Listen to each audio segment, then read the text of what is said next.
Hello, hello, and welcome back to Keep It Colorful. Or welcome if this is your first time joining me for a tutorial. I do new tutorials every weekend, every Saturday and every Sunday at 2 p.m. Eastern Time. These tutorials are a time to carve out just for you. We're going to do a little bit of painting together. We're going to explore a fun theme every weekend. We'll learn some acrylic painting tips and tricks. So this is the time for you to dedicate to your painting practice. And really, I'm a firm believer that showing up is half the battle. Some paintings make the wall, some we might explore a new technique we've never tried before, and some of them end up sort of iffy and we might paint over them, but it's all cumulative when we're talking about painting. I've been painting for close to 30 years now, and I can honestly say that I truly believe that practice over perfection is definitely a motto to live by. And really when you're learning anything, right? That kind of keeping at it and staying consistent when we can. So for today's tutorial, we are going to paint something that is for mothers. Mother's Day is coming up, and I tried to capture a different memory. And of course, I pull mostly from my own memory so far that I have with my mother. Today, we're doing this really kind of dreamy sunset painting. So, there is something dreamy about the light when the sun is low in the sky and all of the light turns to that beautiful golden color. And for this colorscape, we have really juxtaposed some cool colors. So cool ultramarine blue, magenta, with really fiery warm colors. So this will be one of those epic sunsets, and mom and child have gone out on a swing. One of my favorite things about this particular composition is normally the figure, is lower in the frame. So we've really pushed our figures into the upper half of this composition. And when looking at a composition, it's important to think about where the viewer is or where you are kind of looking into the scene. In this particular scene, the mother and child are kind of a little bit off in the distance. And as a viewer, you're a little bit below them and you're kind of crouched amongst this field of wildflowers, just observing this really magical and serene moment. Little fireflies coming out. So this is part of a series. We've got a beach day with mom tutorial. We've got a great one of a mom playing in the puddles. So every year I'm going to try to add 1 to 2 of these really sweet scenes. I try to mix it up between a male child and a female child, but you can definitely customize this so that you can reflect someone that you love that you might be painting this particular tutorial for. So we're about to go over our supplies, but in case this is your first time painting with me, I wanted to let you know how my classes work. Every class that I have ever done is free for a whole week. So you can come back anytime during the week and paint this magical sunset scene. If you'd like to keep a class for longer than a week, you can tip to own your favorite classes for just $5. So all of my past tutorials are on my website. We have close to 500 classes now, and anything you purchase from my site is between $5 and $15. And again, if you want to show up for one of those weekly free classes, they're here for you to enjoy as well. I am always live for these tutorials, so I can actually see you over here. I see Jenny. Hello. Jenny just got their mop brushes. Yay. These are a real game changer for blending. You'll love this mop brush. Doodly-doo. I see Jeannie. Hello. I see Patricia. Welcome. I see Deb. Over on the website, I see Sherry. Hello and welcome. All right, you guys.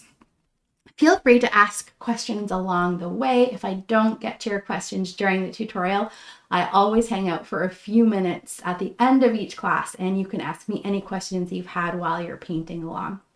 Now, some people like to watch the tutorial first so they get a gist of how the steps work before painting it themselves. Other people like to paint along with me. And if you're painting along with me, feel free to utilize that pause button. I keep the tutorials very concise, so between 2 and 3 hours maximum. So I keep moving at a steady pace, and the tutorials are practiced so that, they can be concise. So when you're painting along at home, never feel bad for utilizing that pause button. Hit pause because of course you can't watch something and do something at the same time. Our human brains just don't work that way. So you might want to pause and really zone into a certain section of the tutorial. Today's class is going to involve this background. So lots of this really soft texture making. We're going to use a Bristly Fan and a mop brush.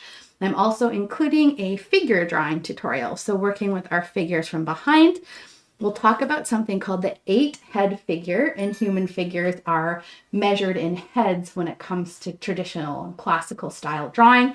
We're going to work in our small child when kids are also measured in heads. In fact, most mammals and animals are measured in heads as a basis for comparison for measuring the elements of the figure or painting that we are drawing. Okay, so a bit of figure drawing, tons of really loosey-goosey soft blending. Let's go ahead and let's do this. Before we begin though, I want you to take a deep breath in and relax. I want you to promise me you will not say your painting sucks along the way. Remember, just showing up to your easel is already a win. So in that sense, nothing really sucks if it builds our skills. I'm going to turn the camera angle so it's facing down. Here, so we're going to get into supplies and we're going to start talking about all of these super juicy details.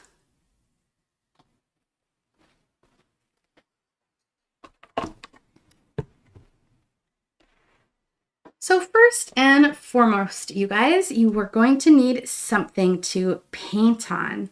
You can work on any size substrate that you like. I have blocked out this particular tutorial on a 12 by 12 inch square canvas. So this is a canvas stretched over a board, so traditional canvas material over a wooden frame. You can also use acrylic painting on paper as long as it's really heavyweight paper that's designed for painting, like watercolor paper or acrylic paper, and you'll find that at your local art store. You can work on canvas board or wooden panel as well. So grab something to paint on. When you're painting with acrylic, you need to have a big juicy jar of water and something to clean and dry your brushes with. Today I'm using paper towel, but you can recycle old socks that have holes in them or old tea towels. You're just going to use this to dab off your brushes. Speaking of brushes, for today's tutorial, we will be using a big juicy mop brush. Look at these bad boys. They're so soft and you can pretty much tell what a brush can do by looking at the tip of the brush and by touching it. Soft brushes are good at blending. Firmer brushes are typically better at creating texture and straight lines. So this bad boy is amazing for creating this soft sort of dreamy look. So grab a mop brush. They come in different sizes. And if I could recommend one thing to you, if you love painting with acrylic, which I certainly do, it's one of the most diverse mediums, or it is the most diverse medium that I have ever worked with. We need help with blending because acrylics can dry a bit faster. So often I like to have 2 mop brushes. That way you can kind of keep one for lighter, warmer colors and one for cool colors. So investing in 2 mop brushes can be really helpful, especially when we're creating these large soft blends.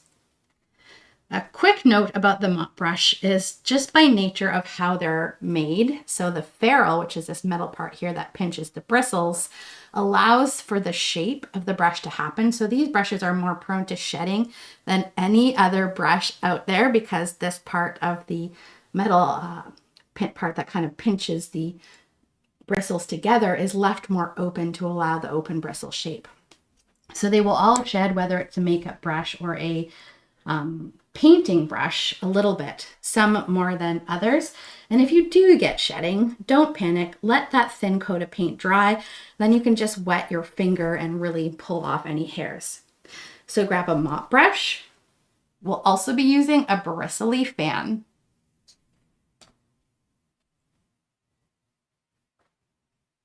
Grab a script liner if you have one. Another great brush for texture. A 1/4 inch wisp brush.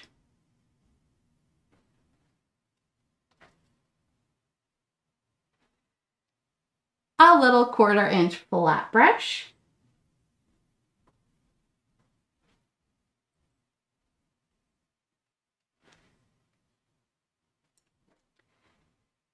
you'll want a little round brush, either a number 1 or a number 0.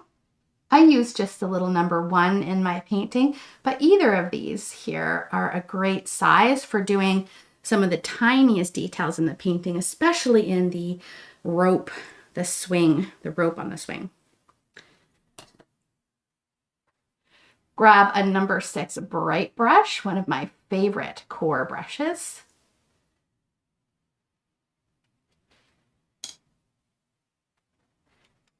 As well as a number 8 Filbert. Once you have something to paint on in brushes, you're also going to need some paint colors for today. For this class, I will be using cadmium red medium hue, cadmium orange medium, cadmium yellow medium hue. You'll want a little green, and today I'm using Hooker's Green. A tiny squirt of ultramarine blue, Quinacridone Magenta, Prism Violet, and of course, some titanium white, the color that artists go through the most. So that's the major supplies. A few other things that you're going to want for today's class. A little something to sketch with. I'm going to use a regular pencil. A little white chalk pencil would be great as well. We're going to do a small drawing demonstration, and I'm going to show you the proportions of a human figure from behind in a seated position. So if you have some scrap paper, and this is where we do a lot of our, rough work in tutorials, whether we're doing brushwork or learning how to draw cute little bunnies, it's nice to have a book that you can play around with that's non-committal. So grab some scrap paper for me and a pencil.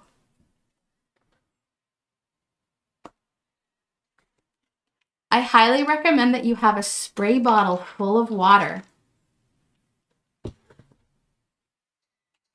And last but not least, I will be using my trusty blow dryer. This allows us to control the dry time of our paint. So instead of waiting for layers to dry in between, this can dry them in just a few seconds. So this is a real space-saving tool to have in your studio. And I typically use this every single time I sit down to do a painting. That's it for supplies, so let's go ahead and start step 1.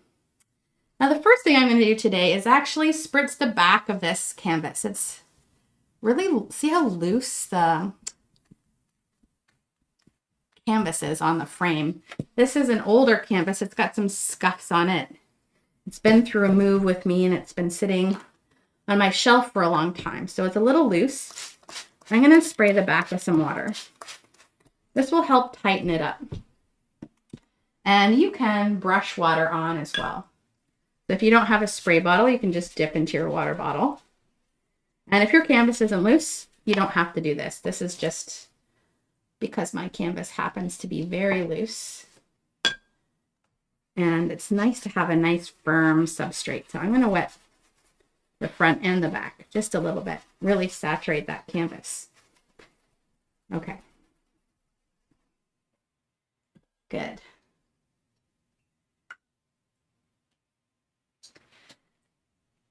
We're going to begin in the sky of this painting. So we're going to pour out some of those warm colors onto our palette. Some of those soft, warm colors.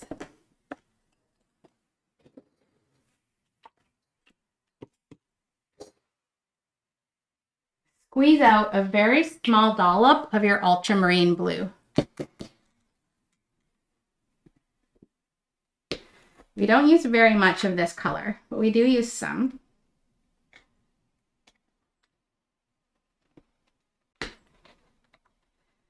Squeeze this out.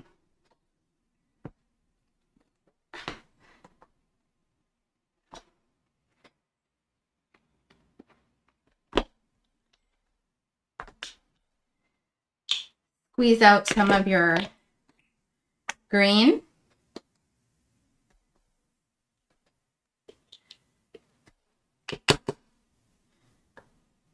A dollop or two of your purple. And in a line here, we're going to put 3 colors: green, purple, and yellow. There's no black in this tutorial, so all of the darks are a combination of these 3 colors: our yellow, our purple, and our green. Let's pour out another little dollop of yellow that we can use to create the pure saturated form of the color. And then we're going to go through our warm colors: yellow, orange, red, cadmium red medium.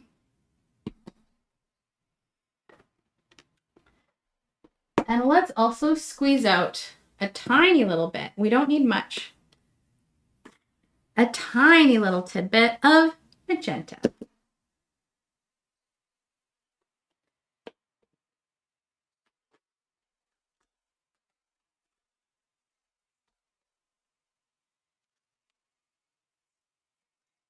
Excellent.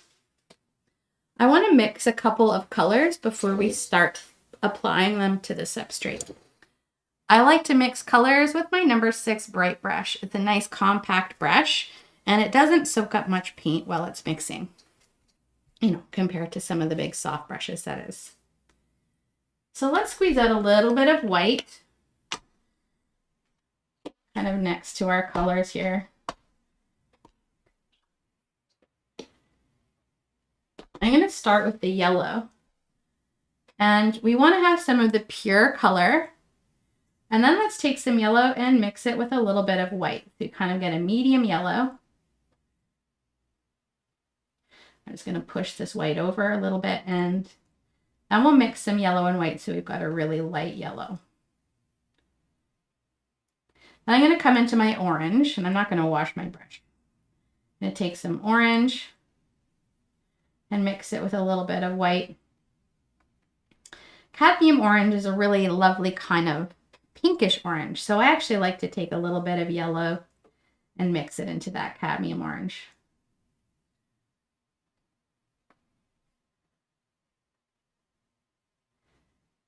Great. So next up, we're going to take some of our orange and mix in a little scoop of red. So kind of like 2 parts orange to 1 part red. And we're going to mix it up. And that creates these really kind of warm, orangey coral colors in the painting. Make nice sized dollops of your colors, okay? Like, you want to mix enough color, so don't skimp. You want to have 1 or 2 big brush scoops of each color. So this is our kind of warm red, our orangey red. And we can add a little bit of white into some of this too, for that really kind of peachy color.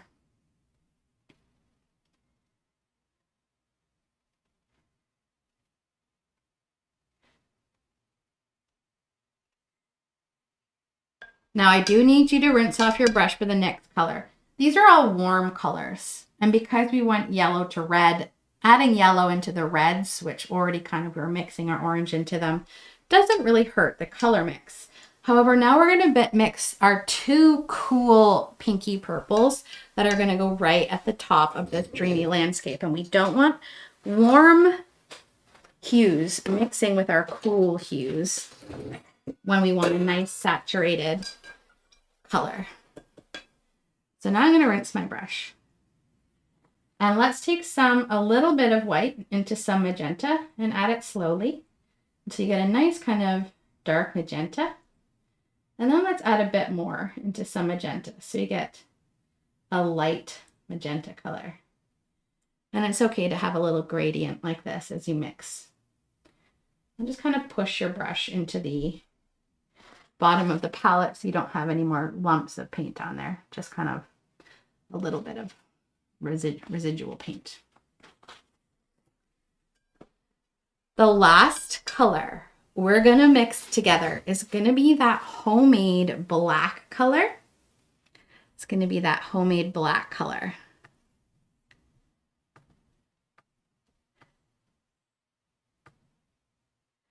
So this is our purple, green, and yellow. Rinse off your number 6 bright brush, and we're gonna start by mixing. Start with a lot of yellow. Leave some plain yellow so you can play around with altering the color. Well, let's start with a big blob of yellow. And then add a little bit of purple to the yellow until you get a warm sepia brown. Doesn't have to be the exact same as my color, but purple and yellow make one of my favorite browns. A warm sepia brown. Okay. Now, if we were to take some of this warm sepia brown and add green to it, we'll get a neutral kind of, I call it army green or pea green color. So that's this color plus green. It makes a warm green color. To make this a dark blackish color, and it does represent trees and grasses where there's not much light left, so they're starting to get really shadowed, is if we add more purple to this. So by adding purple to this greeny mix, we're gonna get a really dark color. And if I add even more green and more purple, with just a hint of that yellow, we're gonna get a color that's almost black, but it should have a little bit of an undertone to it of greeny, browny color, which is perfect for trees in shadow. And having the purple visible in our black is going to work really well in this composition because purple and yellow are complementary colors. And when we put two complementary colors together, like our yellow and our dark purple, like these purples here really glow against these yellows, it creates a beautiful form of contrast. So again, if you add more yellow to this color, it's going to be more of a warm greenish brown. Okay, so a really fun way to make browns and black is with purple and yellow plus green. All right, that's it. Let's take wipe most of this off. Now let's take a little bit of the residual, whatever color you just mixed on there. And I just want you to come across about 1/3 of the way up your canvas. And if you're on a canvas and you like wrapping around the edges, you can just kind of take whatever's on the front and wrap it around the side edges. This is just to mark off that horizon line. And if you take a peek here, you'll see we're about 1/3 of the way up in the composition. Okay. I like to use my fan brush to lay down the basis of this painting. So really fast and loose with this blend. So if you're ready, we're going to start to just get into it and we're going to slap this on here. You can start by loading just a little bit of your fan brush. And one thing I recommend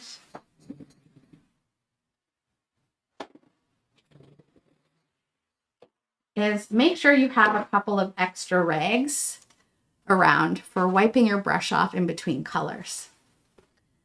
So I'm going to come into some of the homemade black, the really kind of darkest stuff, homemade darkish green.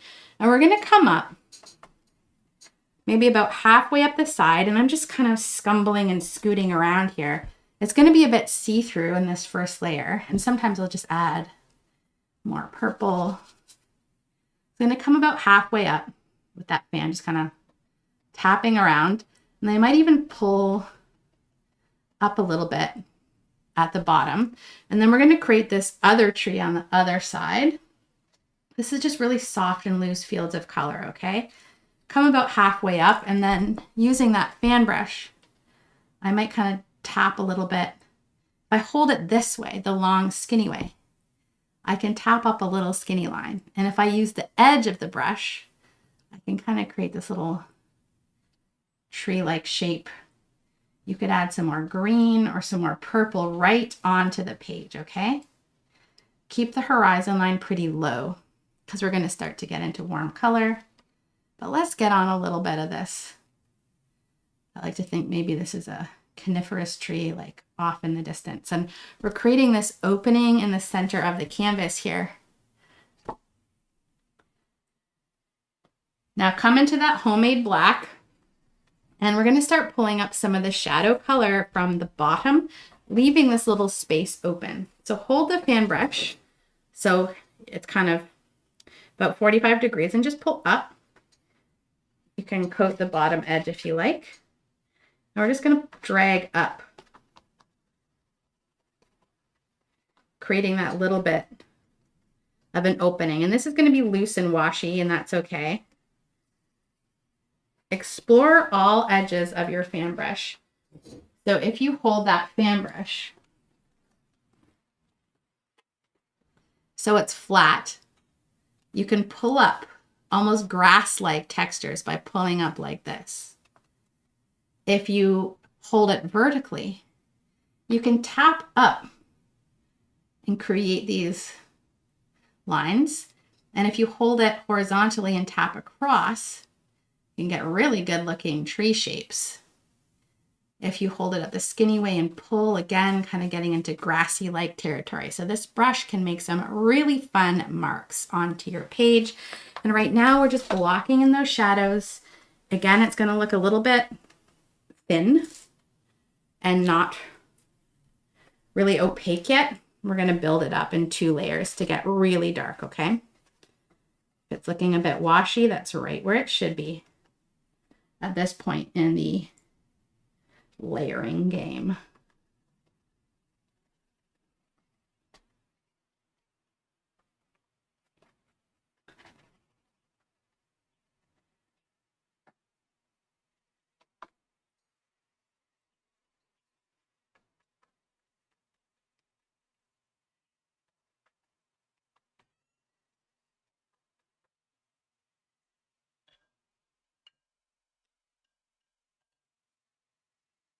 Okay, get those dark colors on.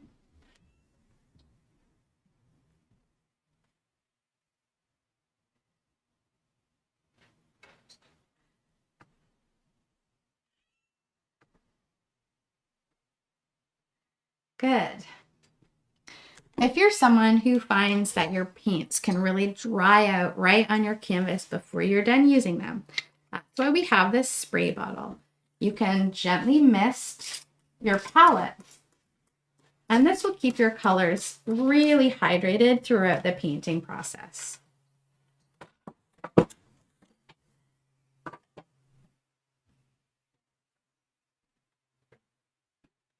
Wonderful. Now let's go ahead and grab our blow dryers and give these dark colors a blast. We're going to dry this layer before proceeding.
All right.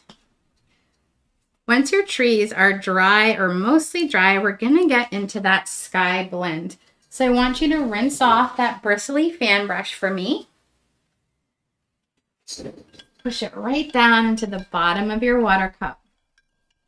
Wiggle it around. I like to use the bottom to just push that brush into. And then dry it off. We're going to start with some of this medium magenta color.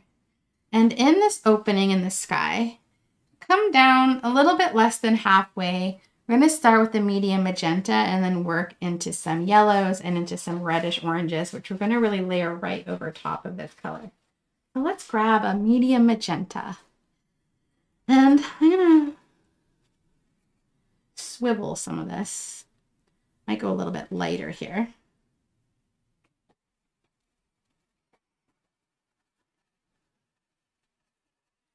Right up and around. Then I'm going to wipe off any excess magenta. So I haven't fully cleaned it. I just kind of wipe it off. And I'm going to go into some pure white down below. And this is going to help us blend up the warmer color right into the magenta. Just get it on there. Little scribbly sections of color. Rinse off your brush. And then let's come into some lighter yellow.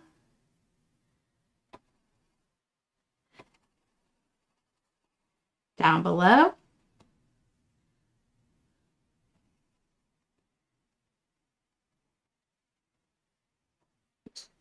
Rinse off your brush. And we've got some of our orange color. Let's mix some orange with a little white. And add a little pale orange at the top.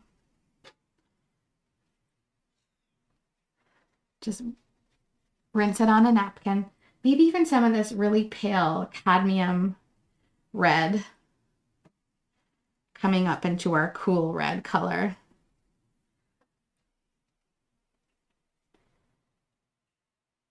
And down below, we can get some of our dark yellow in this opening. Some of our darker orange down here too.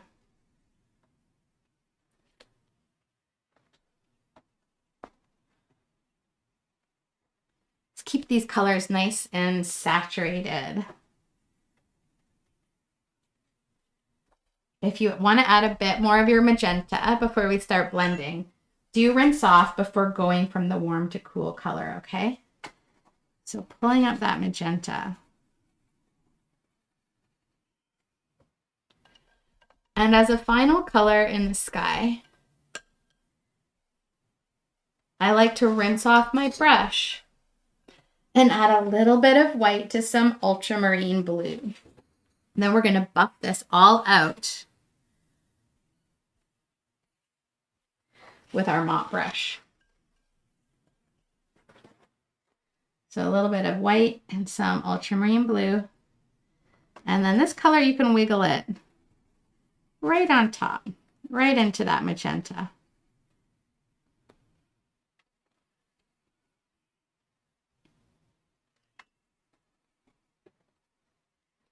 Or even a little bit of your prism violet if you like.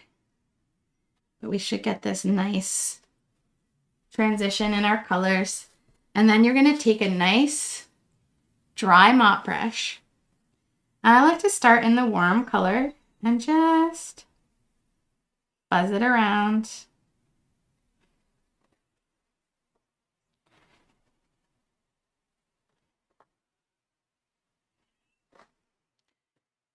Wipe off any excess color as we move up into those cool colors. Doesn't have to be perfectly clean, but let's just do some little, I do a scrub like this, but you could do little circles and blend it all together, okay? At this point in time, you can add more color right with that mop brush into the painting.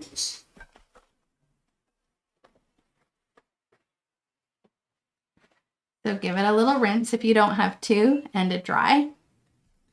And let's start looking at this area around our trees. So the light is really shining through the trees and casting this really beautiful glow. So I like to take some of this cad red mixed with some orange, and I've just got it at the tip of my mop brush. And I want to start mixing it. You can play with this on the edge. You can kind of tap into this dark color. And if you use your mop brush and just use the tip and tap, it creates almost like a sponge-like effect. So down below here, they're represented as just kind of orangey reds, but this is actually the trees in the distance that are just illuminated by the sun. Okay, so you can get into some of your plain orange down here too. And let's tap some of this. I like to go red at the top here. We'll first pull it on, and then the background's still wet, so we'll be able to. You can go right over that layer of tree for me now. Okay.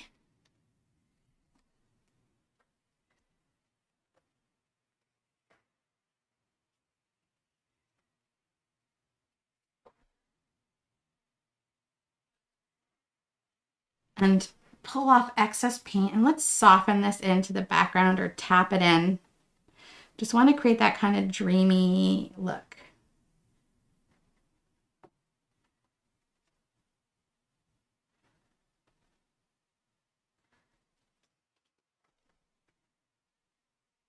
So I'm just really, really lightly hovering here, you guys, okay? Like you could hover or tap.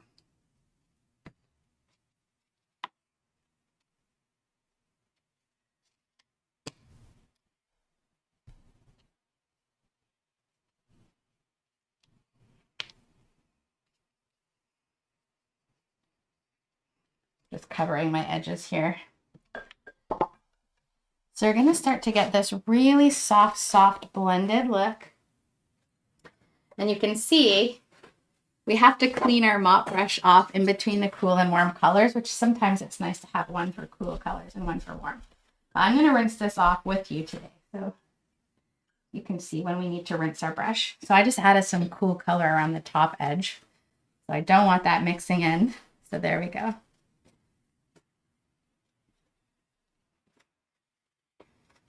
I'm going to come back into some of this reddish orange, and I want to have some really bright bits of the tree, the side. And then underneath where the sun is, it's going to get a little bit. You can scrub areas really hard if you want to get a super blurry look, okay? As we get underneath where the sun is here, it's going to be more of a dark cadmium yellow, an orange color, see here? So just dipping my brush in the yellow, pulling some of that over and in towards those trees.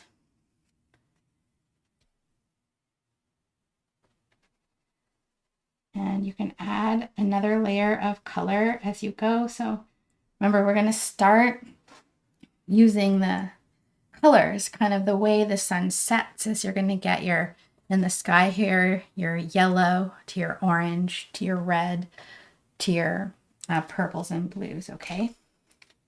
So as the sun recedes, it's going to recede in that way.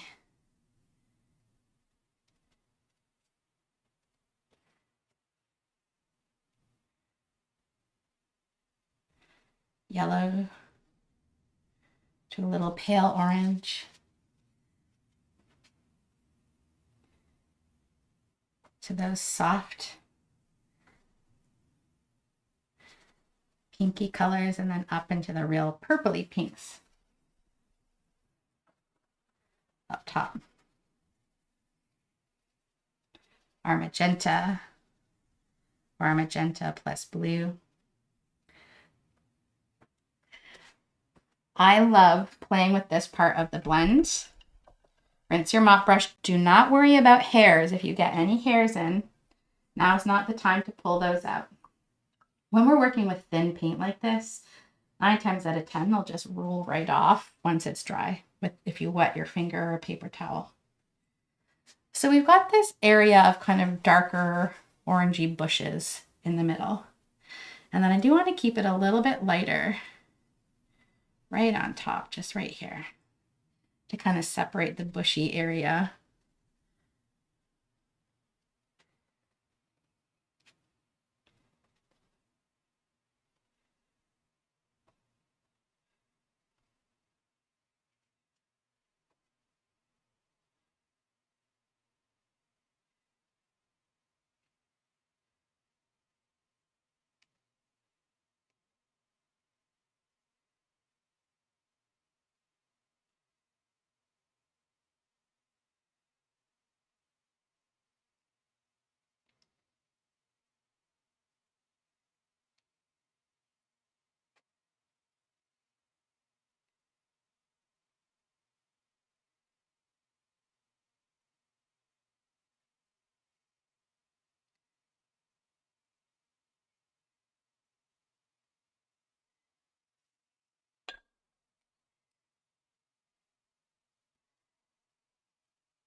If you need more lights with this type of painting, like if you pull the reds in too far and you want a bit more of a yellowy light, just add another layer. Use the light color to kind of carve out these darker bushes below.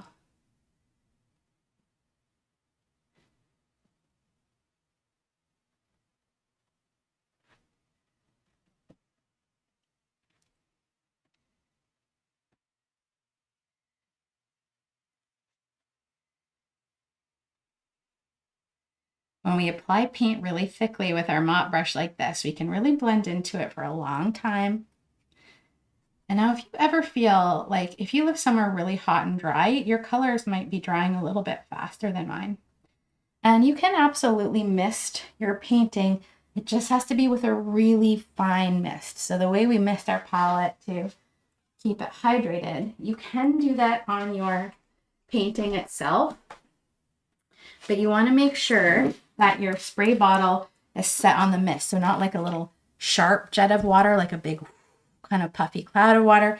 And I want you to hold your water bottle up so it's about 2 feet away from your painting, and then you can gently mist the top. And that should keep it hydrated. As long as it's still a little bit wet, you can kind of rehydrate that paint. But if you end up with too many water drops, you can actually lift the paint below. So I only recommend that when you really need to do that. Try to just work with more paint to begin. Okay.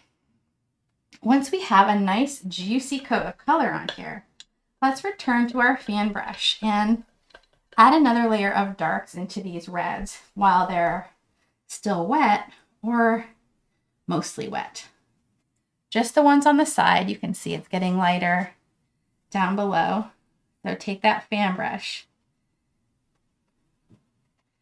and dip it into your color. And now my paint is still a bit wet, so I'm just kind of tapping in. Maybe use the skinny part of the brush as we come up and over into this corner. And your trees don't have to be the same shape as my trees. If you want to do them all like this kind of bush, it's just a really soft, ethereal mass of darkness and tree-ish shapes that's going to create this look, okay? So I've got that red at the tip and your greeny purple. So over here, on the other hand,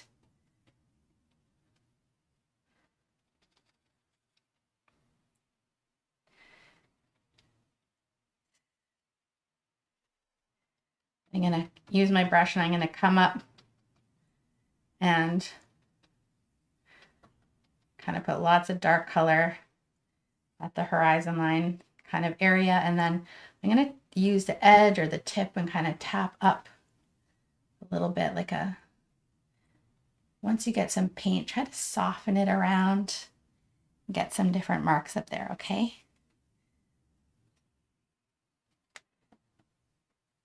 And let it get lighter in this area under the sun. So really soft, lazy, hazy sunset kind of effect.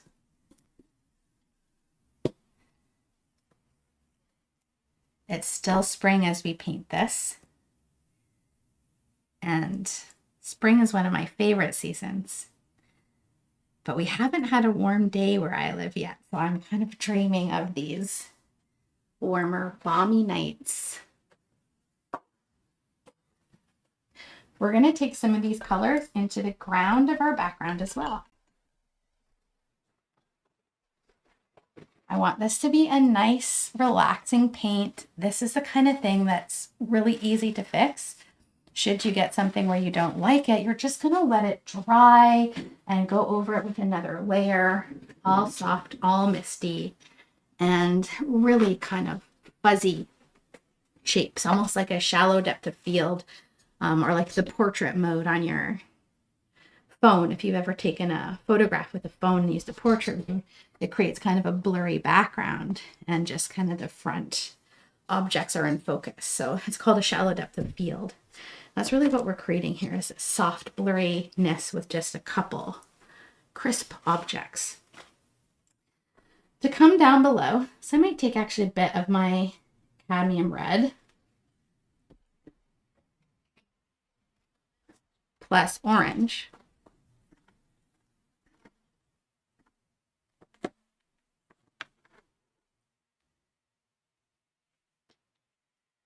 Come into our cadmium red plus orange. And we're going to start to come across our horizon line.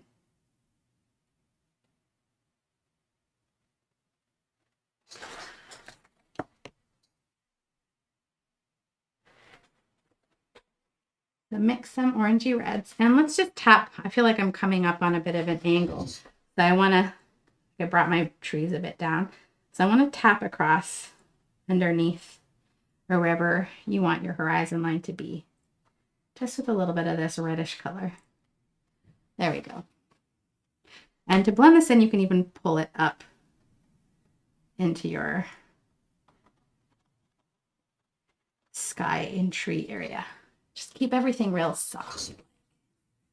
And you don't always have to wash in between colors. You can tap off a little bit here too. We're going to go in the reverse that we did in our sunset, where it was the purple is at the top. Here we're going to start yellow, and we're going to work in the same color scheme going down. So let's start with some yellow with a bit of white. And we're going to keep this primarily in the center. And then just some plain yellow. And let's up and down or side to side, it doesn't matter. Just really fill this area.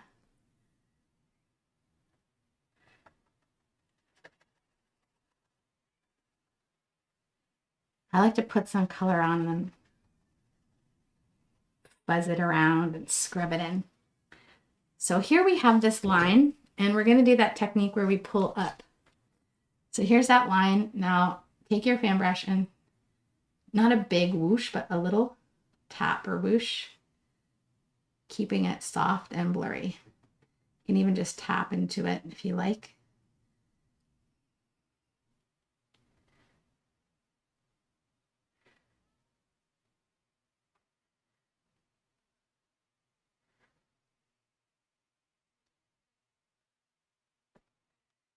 Okay.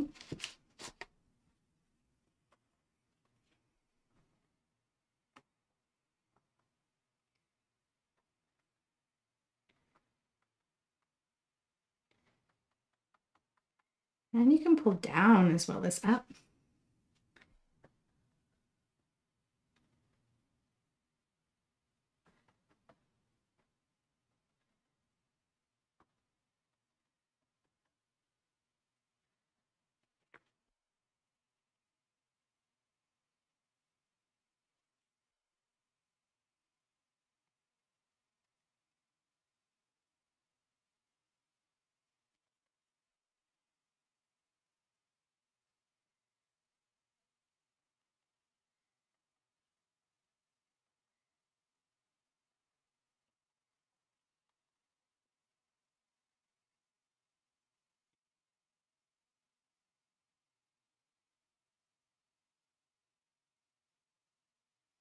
Sometimes when you're blurring out the edge, just a really soft touch is all you need. Rinse your brush and come into some of your cadmium orange, and we'll tap that below the yellow. And I like to pull in a little bit, and then holding the brush kind of 90 degrees, just kind of tap across. This is the ground, and everything's going to be a little bit in this horizontal kind of field in the distance, and this black represents trees that are growing up in front, but this is like that flat ground in behind. And then into the cadmium red. And we want to get some of this down here too.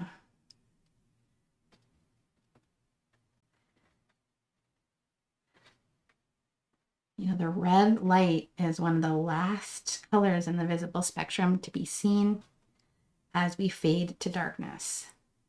That's why in a dark room, it's a red light. It's the darkest color of light that the human eye can pick up.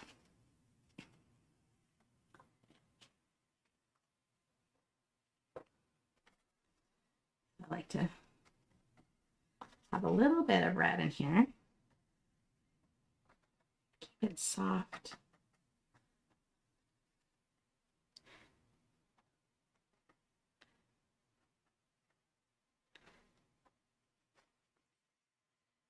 Good.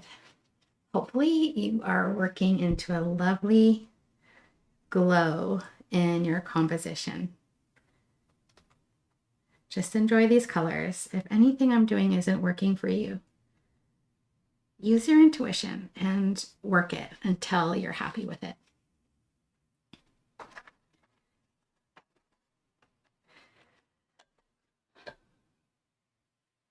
I find the more I loosen up with this painting and just kind of dab where I think I should dab, the more it really starts to come together. Before we move along, we're going to pull in a few of the dark grasses coming up, and then we're going to get into a figure drawing. So we'll pull some dark grasses up in black and in some of our green colors. Okay, and here up close, you can see not everything is perfect, right? Like you can't see a lot of these brush marks when you're looking from far away, but you know, up close, this is how mine looks. You can see layers and brushwork, and it's only when you back away that it kind of unifies. This isn't a photograph. You don't have to buff out every imperfection. Leave some of them in there because the painting looks different from far away than it does up close. And when we're creating a painting, it's really good to remind ourselves that nobody looks at a painting the way a creator does, which is, you know, sometimes really close. Like you're a foot away from that painting, scrutinizing every detail. People looking at your painting are going to see it from a distance as the unified whole. And typically, you know, if it's on a wall, you know, you're at least 6 feet away from the work when you're an observer viewing an artwork. So let's get into a few of these grasses. And of course, we can go back to good old faithful, that fan, and pull up again to really recede this frame into darkness here. We've got this kind of mirror image of the sky and the opening of the distant ground. But you can come into some of your greenish purple again, your dark color, and you can pull up. And I've got mine kind of coming up and in a little bit. And if you do this in a loosey-goosey way, and you can load the purple, and I even have purple and green here. I just dipped into all of these colors kind of at once. If you hold really loosey-goosey and pull up, you should still get some really nice separation in these wispy marks. But really kind of receding into darkness.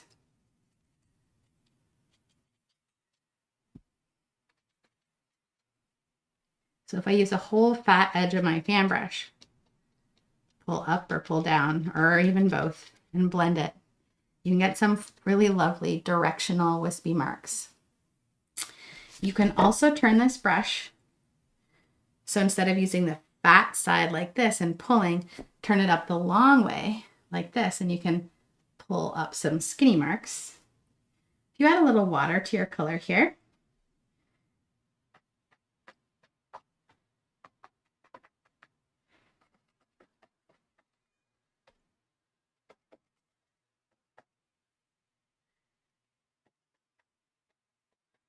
it won't get the skinniest tips, but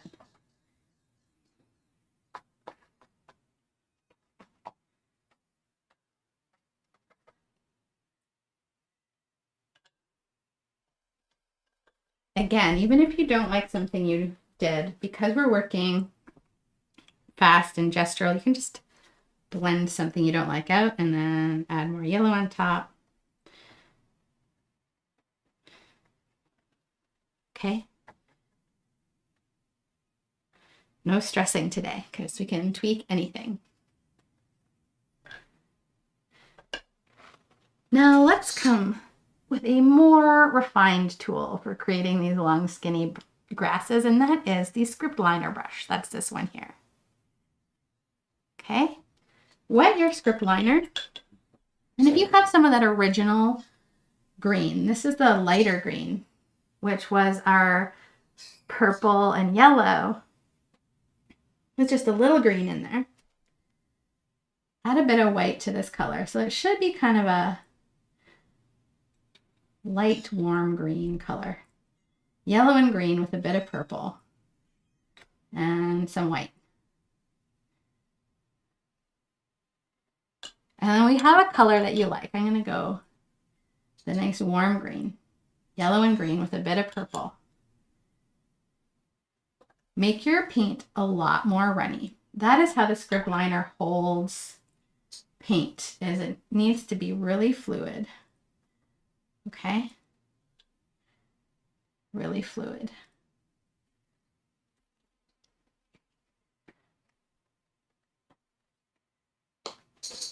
And if you want to use some of your plain Hooker's green, you can just add water to it.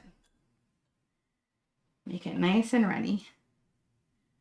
Then you're going to come into your color, rinse your script liner off. Fill the whole belly of the script liner with water.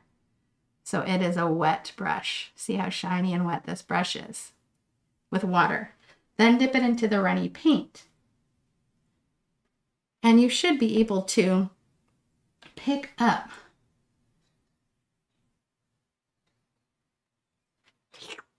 some of this paint. And now we can come in here and we're going to add some long grasses.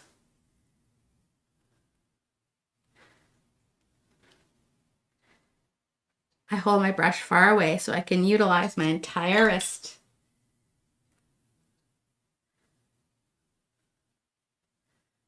Don't worry if things dip or splatter.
Okay. Oops, did I get green up here?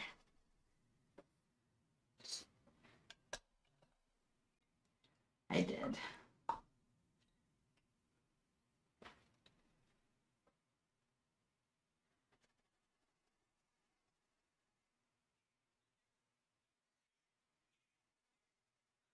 no.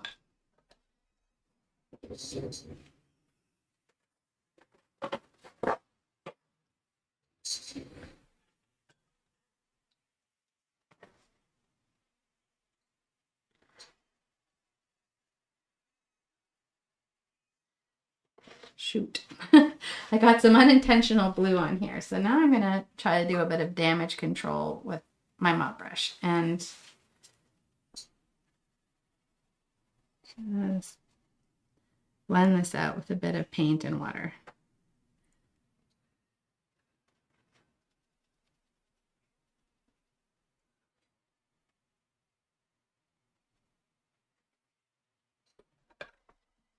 It looks okay, but I like this softer blend between the cool and the warm pink. So I'm going to try to buffer this out with some warmer pink color too. Damage control. Damage control to Major Tom.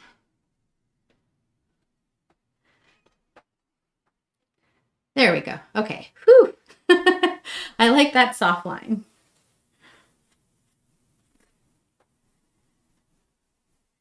And maybe that's picking at straws, but as artists, we kind of have a vision for what we're going for.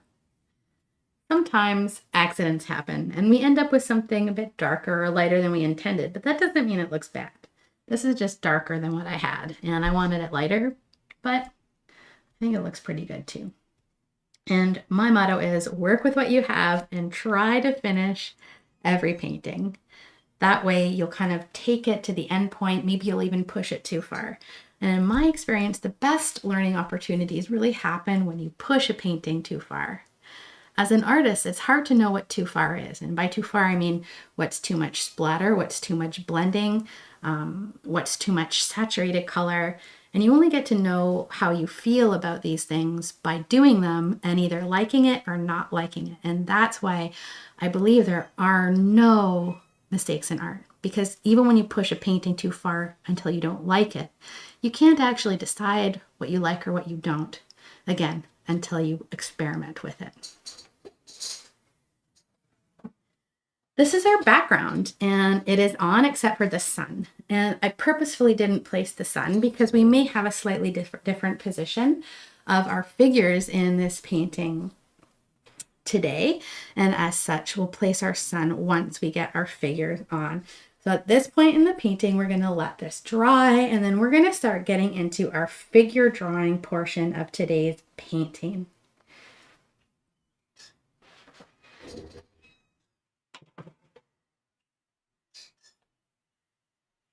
Grab some scrap paper and a pencil.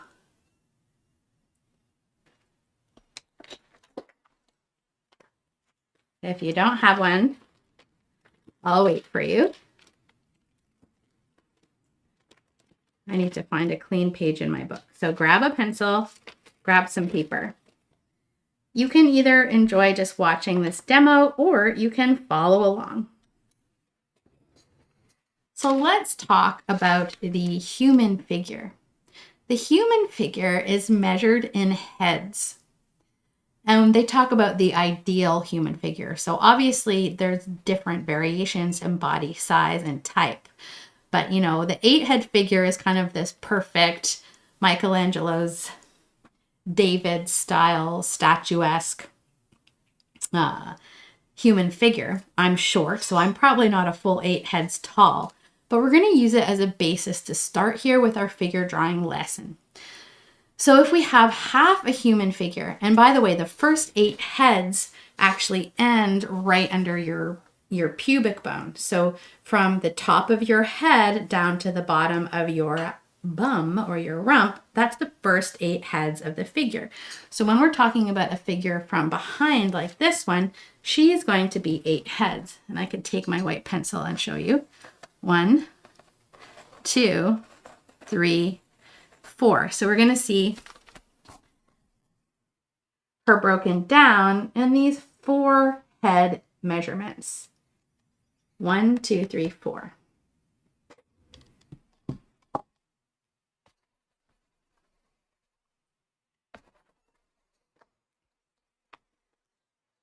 So no matter how big or small you make her, we're going to draw a line, and that's going to represent how tall our lady is.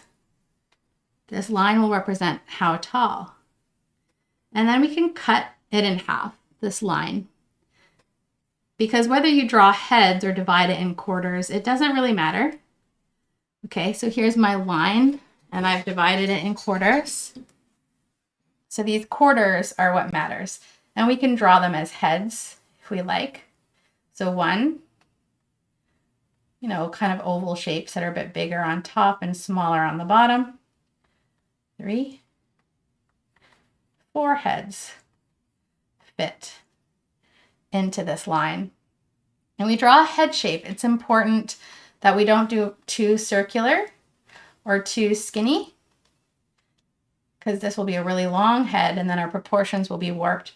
This will be a very short head and our proportions will be warped. So let's start with a nice egg shape.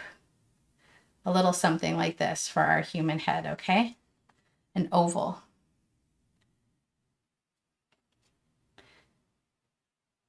Good.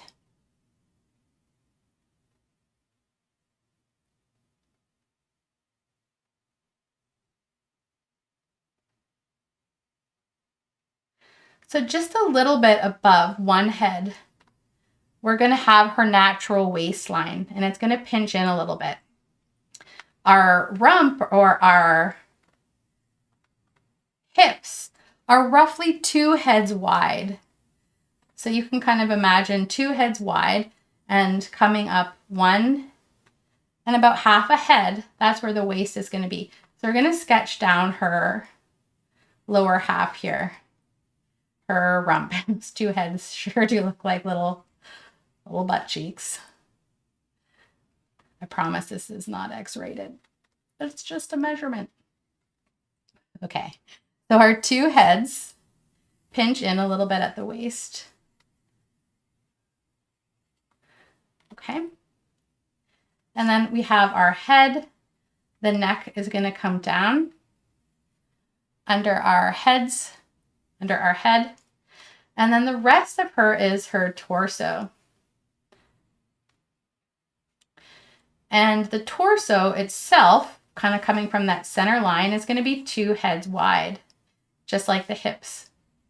So it's going to pinch in towards the waist. I might drop my waist down a little bit. There we go. So now we have the upper and lower part of our mama figure. We're going to talk a little bit more about human proportion here as we come into her arms. So the human arm, if you stand up for me and drop your arm at your side, you should be able to reach your arm around, and approximately your hand also ends around the bottom of your bum area towards the pubic bone. So when we're talking about the length of a human arm, we typically draw that arm, down to about where the bum ends.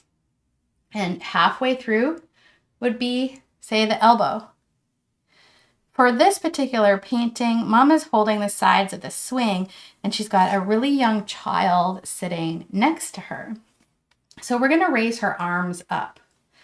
And if you know the drawing of the Vitruvian Man, you've seen those circle shapes around the human.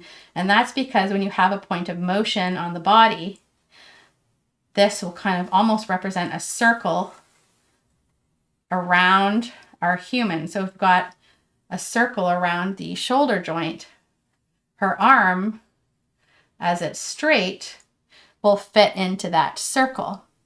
So what that means is that if we drop her arm down, say like this, when the arm comes out, it's going to be the same length. So your elbow, if you find where your elbow sits, your elbow should sit when it's down right about your natural waist.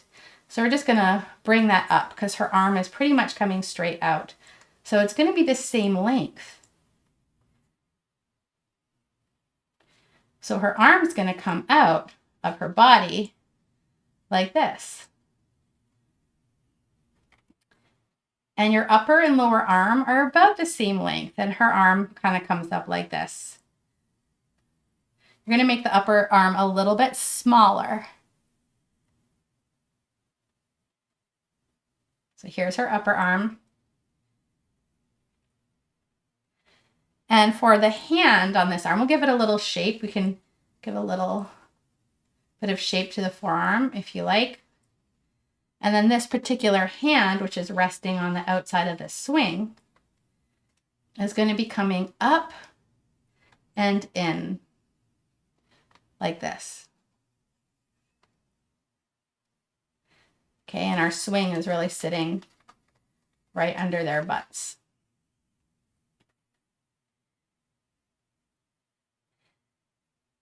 So the arm on other side of mom, it's also going to be, so if you drop the arm down and find the center where the elbow would be, so here's the length of that arm. This time, it's going to be that same length. It's dropped down a little bit like this.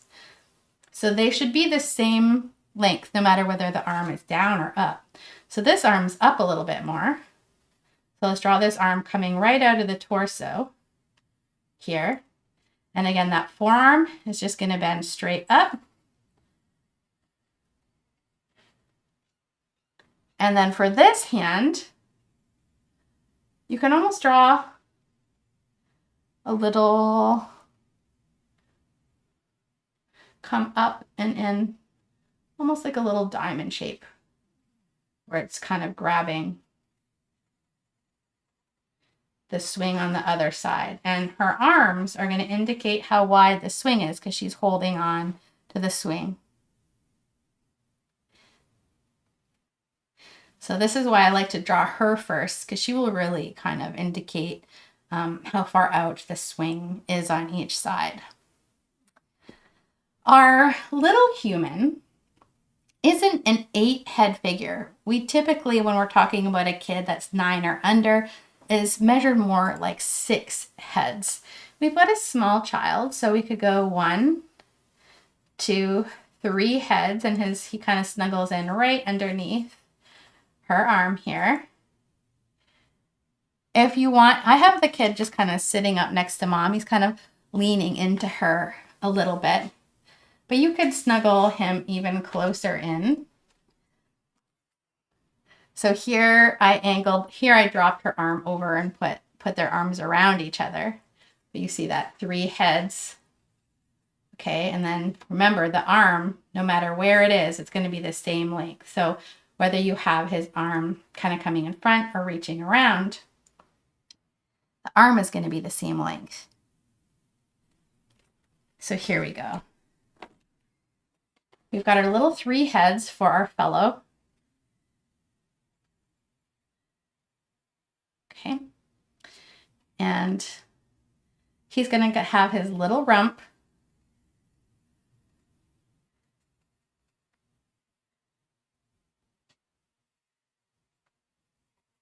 And then his little torso on top.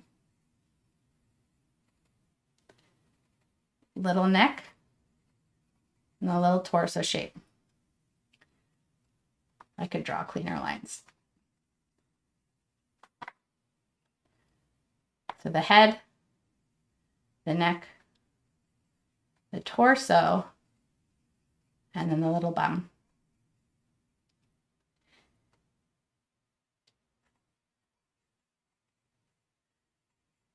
I have him leading into mom so we can really push him right close up next to mom.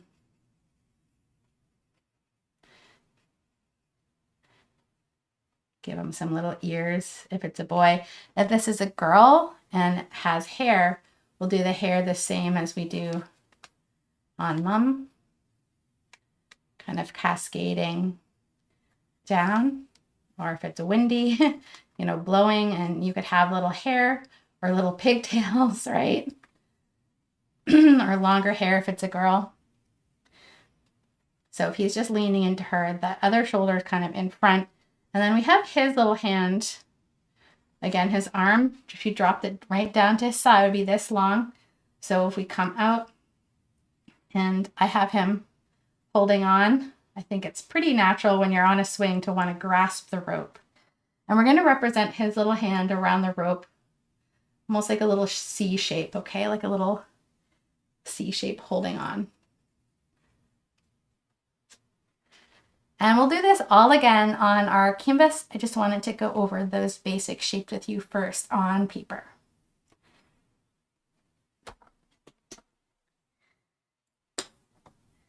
I don't know about you, but my background is still kind of tacky. It is pretty humid where I'm painting from today. I'm going to spritz my paint so that they don't. Some of them have dried out a little bit, but the big blobs are still wet, so I'm going to give them a little spritz. And then let's give this a blast and put on our figures. Here we go.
Make sure that area is nice and dry. And then I want to show you if you have some hairs at all from your fan brush, not your fan, your mop brush. You see this hair here. Take a clean brush and wet it in the water. Once it's dry, you should be able to come in and wet that hair and then pull it off. There she goes. So now that little hair is on my finger, or that bristle. You see it on this finger here. Okay, and I got rid of that hair. If it's in a dark area, typically I leave the hairs and just paint over them. But if there's one that's particularly bothering you and kind of painting where we're not building it up really thick in impasto style with like a palette knife, you can just wipe off those hairs with your finger.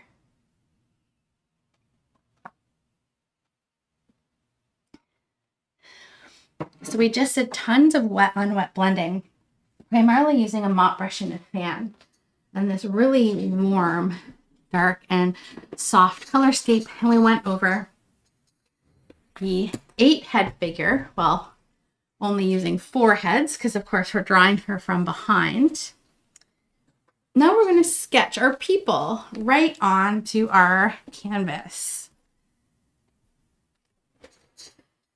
You can use a pencil or a white chalk pencil. And if we come halfway through the swing, halfway through this painting, you'll see Mom is a little bit shifted left on the swing and a little bit. So if we have a little line halfway through our painting like this, Mom's body is going to be a little bit more on the left, just lightly coming over this mark so that we can keep our characters centered. If you watched the intro to this painting, we talked about how we have a bit of an unusual composition and that the figures are up in the sky area. And that really can only happen in a few instances, and being on a swing and swinging out is one of those instances. So we've got our people swinging out. So we want to make sure we're about above halfway. So you can put a little line, you know, at that halfway mark. And if you want, you can give yourself a very light line down the vertical halfway mark.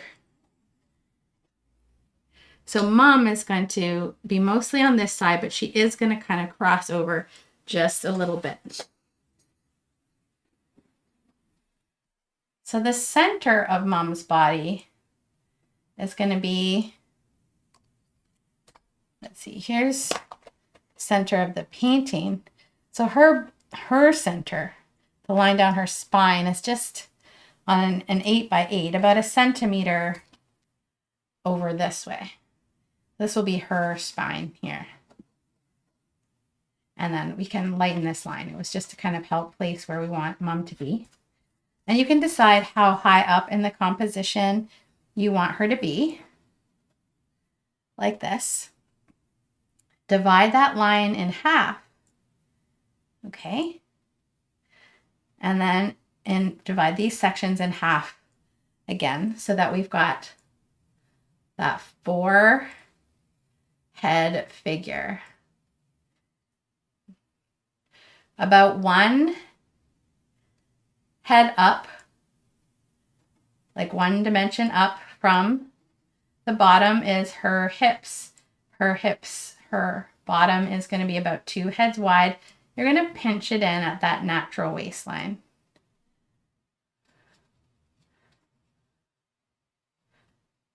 Okay. Do a little neck coming down.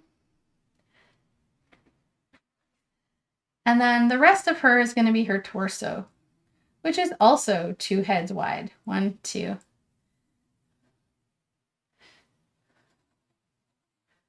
And the torso shape's a little something like this. Remember, our elbow will fall to about our natural waistline.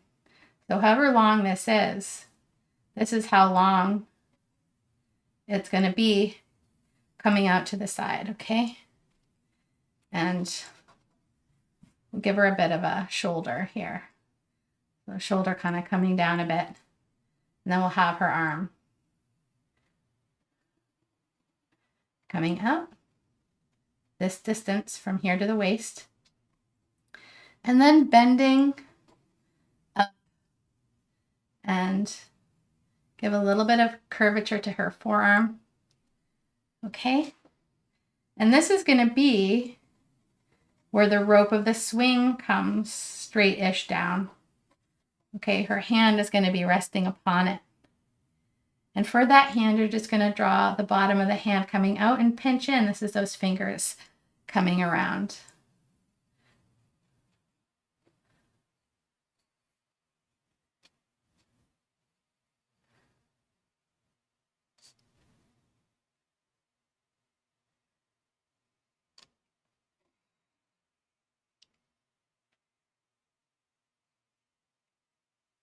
And then on the other side,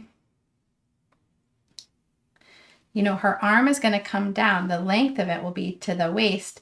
So take that measurement, and we're going to stick that same measurement, maybe arcing down a little bit from her body. Okay, so here's that upper arm.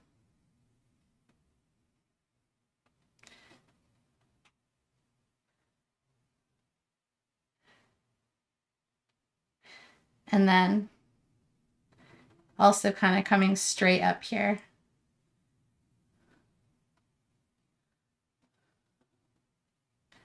And into the swing.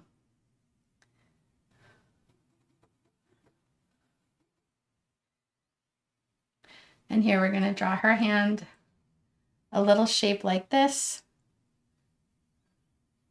almost like a diamond shape. And this is going to be the outer side of the swing.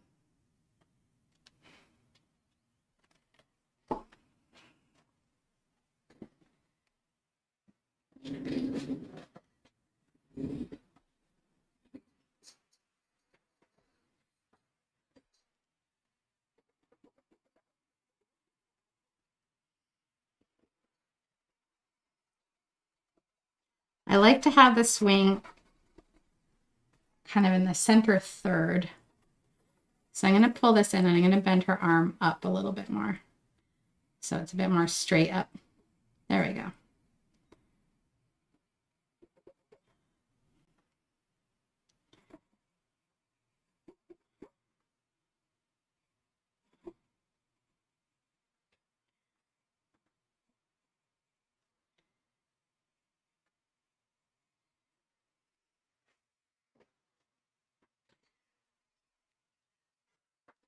And now that we've got Mom on here,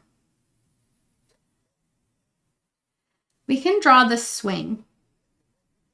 So we're going to widen this line here for the swing. And then they're kind of swinging out, so we can kind of see a little bit of the top of the swing. So we're going to draw almost like a rectangle shape, like this.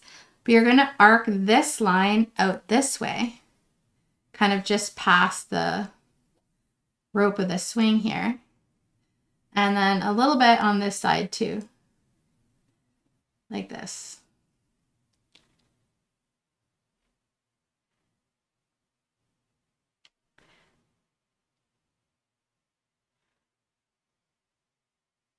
Now let's stick our child on here. And again, you can do a male or a female child. You could even, like if you have two kids you want to squiggle in here, you can have them really leaning in. You can have two on one side, or those three heads don't have to be straight up and down, okay? So I've got my kid really sitting kind of straight up and down under Mom, but you can lean, you know, like you could have the kid kind of leaning in towards Mom like this. And you could even have two kids leaning in towards Mom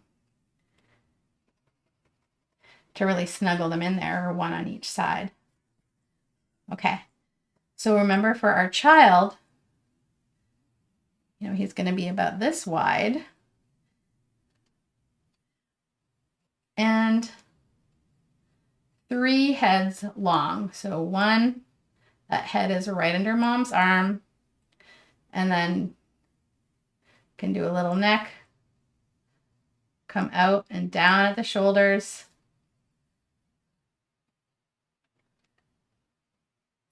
Here's his t-shirt, and then the little bum underneath. I have one little arm coming out. Remember, that arm is as long as the body. So upper arm about here. Upper arm's about this long. And then the lower arm is going to come and reach around almost like a little C shape, okay, around this rope.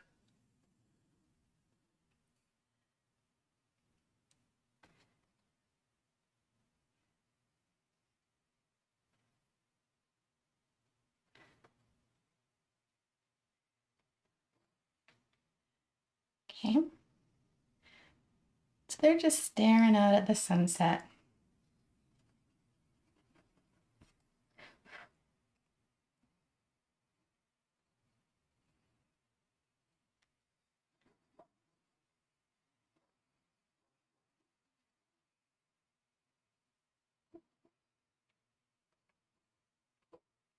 We got one more thing to draw on Mom here, okay? So we're going to have a little bit of the skirt kind of peeking through down below in a shape a little something like this. Okay.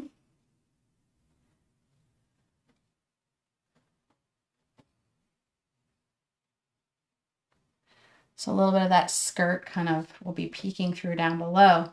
And then we have her leg coming out and down as well. And it's going to come down about 1 head measurement. So if we got our head, which is about this long, that leg is going to pop out. So you can draw that the center spine kind of down. That leg is going to pop out, coming over towards the center of the body. So this is just kind of like a little bit of the bottom of the upper calf coming into the ankle. And then for feet, we're going to draw a little line like this. Okay? So I want you to draw the heel. And then draw another circle that's a little bit longer, almost like you're drawing a cartoon shoe. Let me show you here. So here's the heel, almost like you're drawing a cartoon shoe. Okay? Then you can give a little point to the toe. This is the inside of the foot here, okay? So her little foot is kind of kicking back like this. You see one foot coming in behind. His little legs are sticking out. He's little, so we're not going to see his little feet dangling down.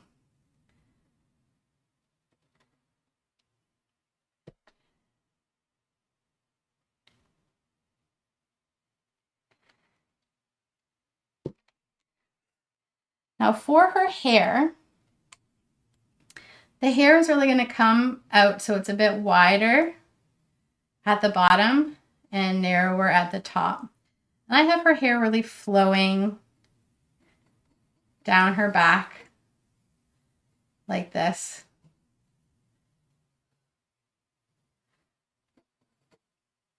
Okay.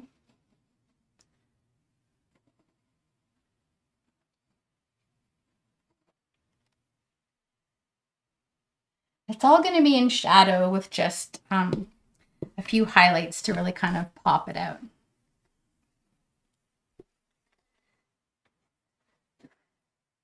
Once you've done that drawing, and feel free to pause this too if you want to play with this drawing a bit more. But either way, when you have practiced your figures and you feel confident, roll those shoulders, give yourself a little wiggle. That was the hardest part today, especially if you are not used to drawing a lot of figures. We covered a lot of ground there, so always give yourself encouragement along the way. And now we're going to do one of my favorite parts. Line drawings are okay, but they don't represent volume, they don't represent color. And even though this is a silhouette, if I hold it up close, we've got this really cool thing going on with the red light of the sunset and the blue light in the atmosphere as the sun fades. You know, at nighttime, everything starts, the shadows get kind of bluish purple. So you've got this really dynamic thing happening with just these really subtle highlights that will give the figures a glow with that red light and the cool light juxtaposed right next to each other. Red light where it's warm, blue light where it's cool. So this is my favorite part. For filling in the figure, my favorite brush to use is a little 1/4 inch flat brush like this.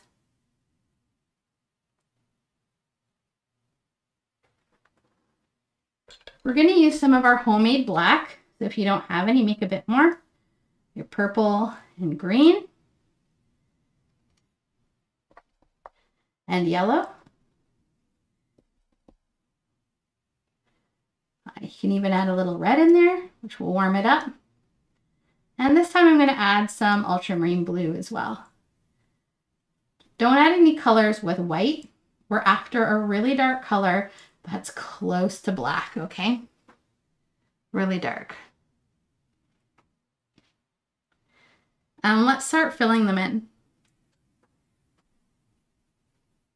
When we add the rope, if you draw down using the skinny side of this brush, you can pull it down so that you get a little bit of texture. So it really looks like a old kind of natural rope.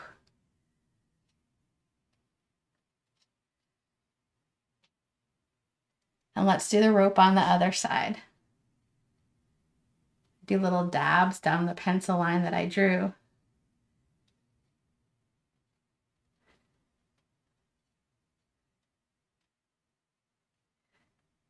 And actually some of these have kind of like a split rope that come in a hole down each side like this.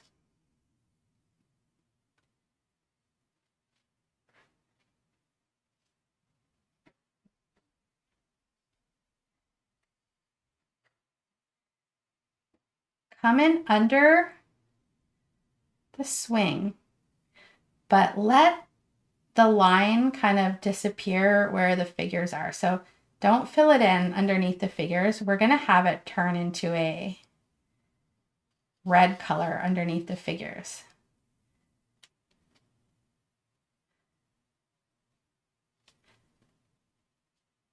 Just like we did in the ground, it really does take 2 coats to really get these blacks looking super duper black. Actually, let's get some of that red in there now. Rinse your brush. Go into your Cad Red medium hue. And then we can finish pulling in this line of the swing. The red light just making it glow, glow, glow, glow.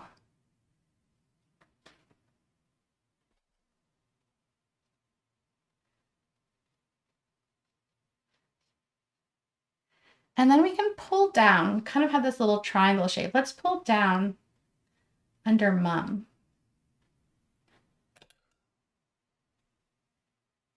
Add a bit of water to your color. Even soften it a bit with your finger if you like, but here's the bottom of her dress.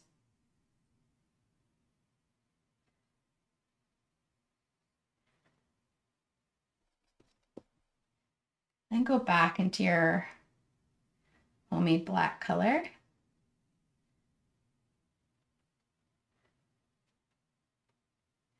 Again, it doesn't have to be perfect on the first coat.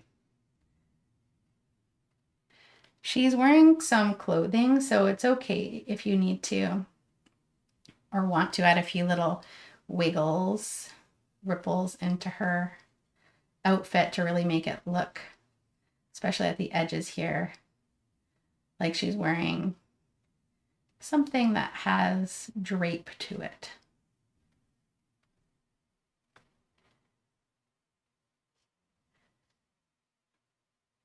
Shoulders, you know, maybe there's some folds, like when you raise your arm, your shirt can come up. Some folds underneath.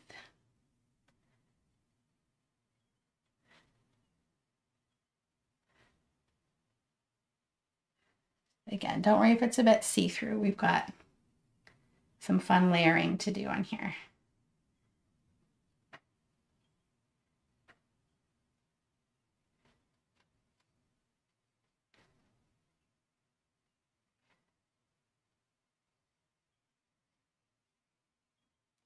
Then we've got her arm coming up.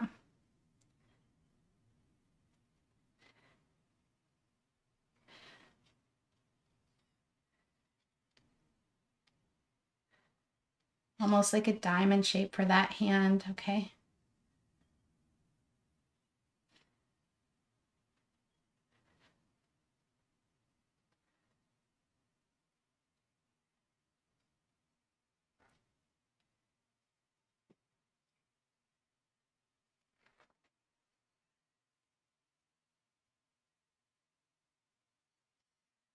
Oops.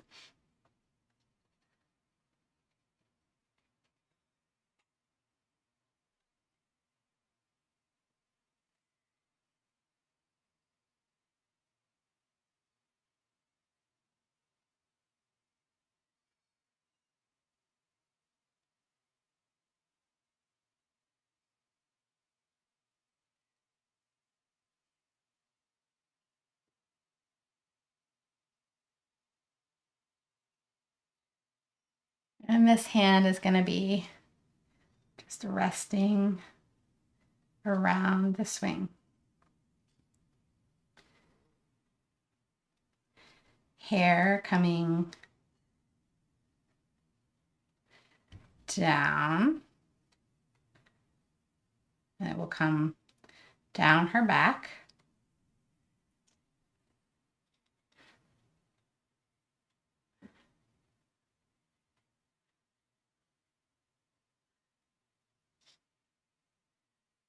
Blocking out that basic silhouette for me, okay? And let's do the little boy, the little child, little neck.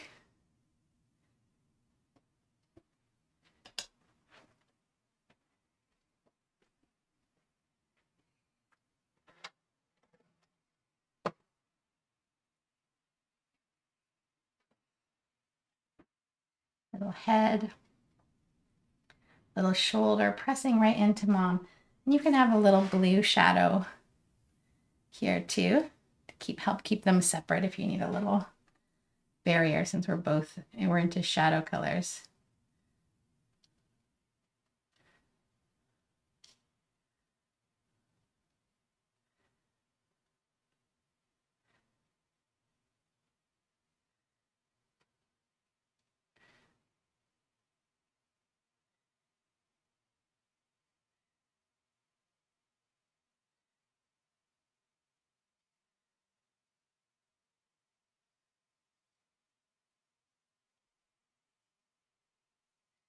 And then his little arm is reaching up and around the swing.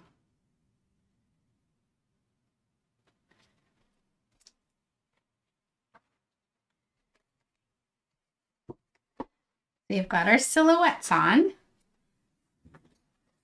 with the exception of her foot coming down.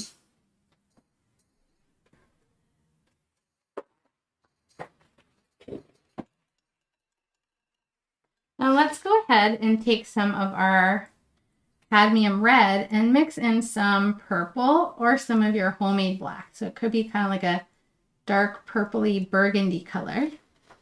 And let's fill in that leg coming down under the swing.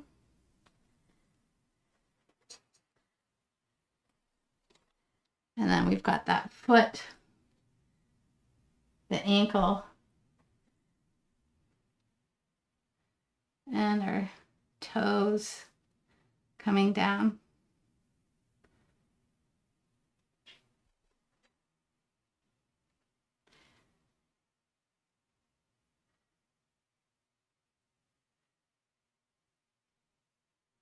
Okay.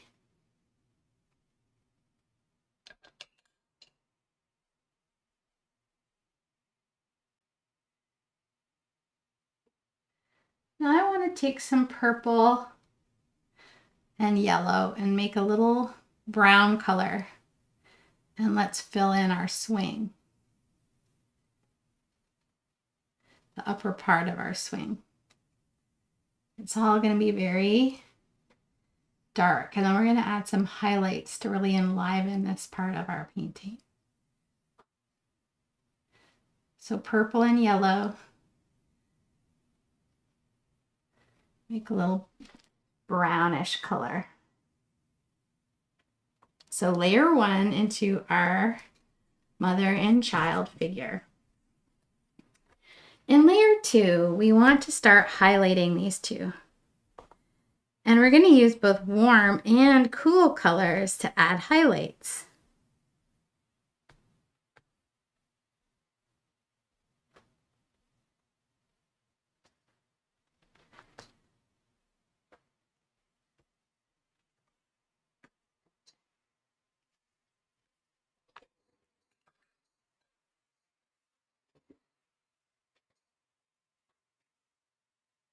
So I want you to finish getting that silhouette on there for me.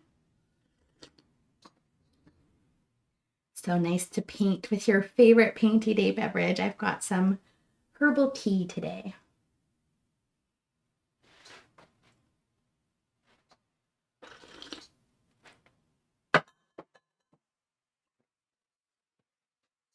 So rinse off your flat brush and rinse off your scrib liner if that was still sitting in your water cup.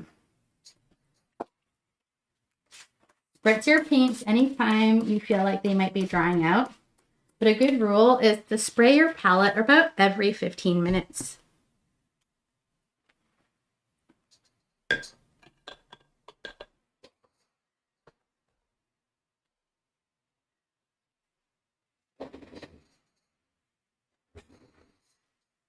Let's start pulling a few highlights into our figure here.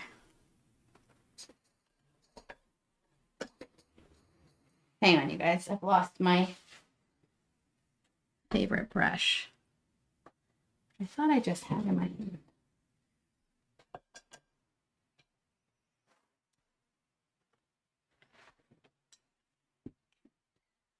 Okay. So for her hair, I'm going to grab my little zero round brush. That's this one. I'm going to rinse it off, and I'm going to take some of this warm orangish red.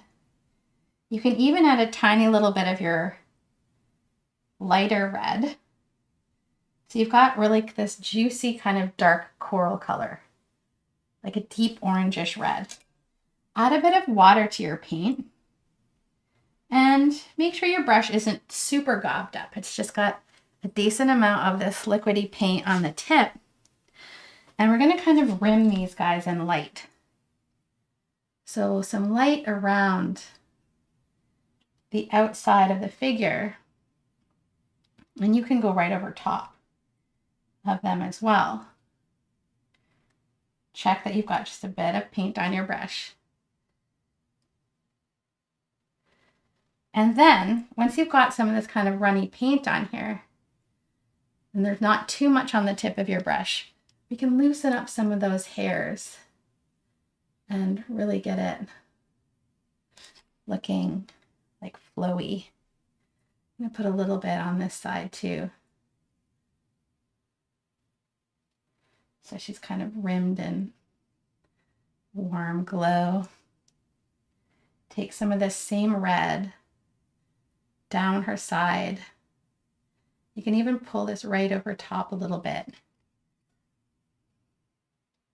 Or I might be picking up a few of the folds in the fabric on this side.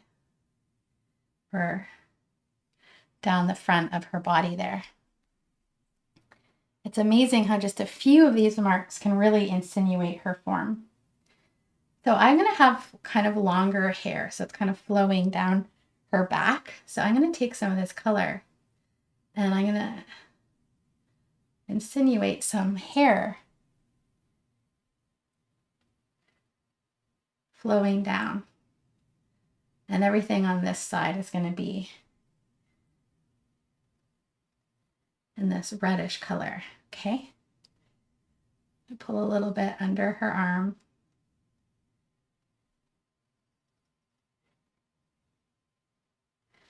And into the top of her front arm here. Same thing with this arm too, that's kind of reaching around the swing. Now we can pull a bit in his arm.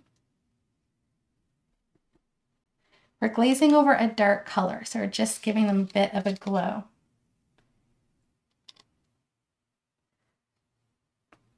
Come down very strong with this color down the inside of his face and down the top of his shoulder. So that sun is kind of gleaming in the middle of them from down below and really casting them in this light.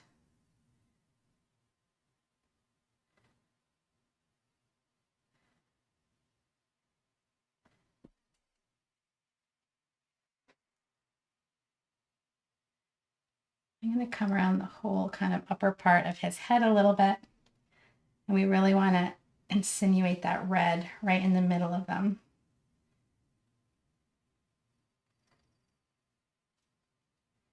Right here. So that's the red part. Now let's get into the blue. Take a little bit of white into some ultramarine blue. This should be a fairly dark color, but the white will help it show up. Add some water into your paint, which will help it flow.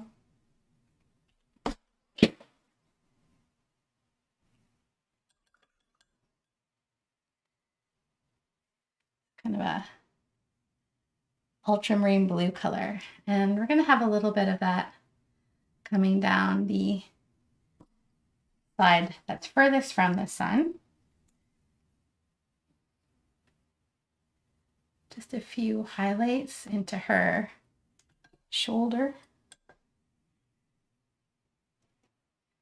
and down this side of her head, and kind of insinuating the hair on this side where it ends. Okay.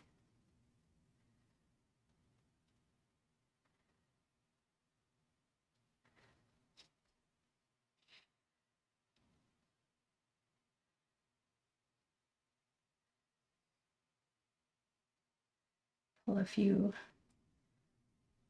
highlights into the bottom of her skirt here.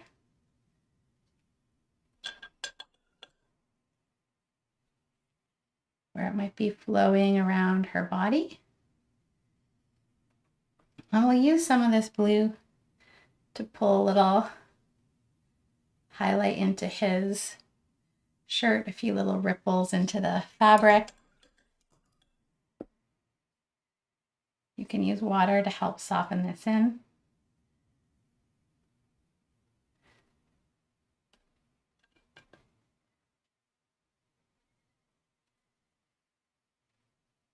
Sometimes I'll do a second layer on any of the really dark bits that are still a bit patchy, like in his head. And I'm actually using my 1/4 inch whisk brush here. I'm just gonna pull any dark shadow that really needs a second coat, like in her hair here. I want this whole back area to be pretty dark.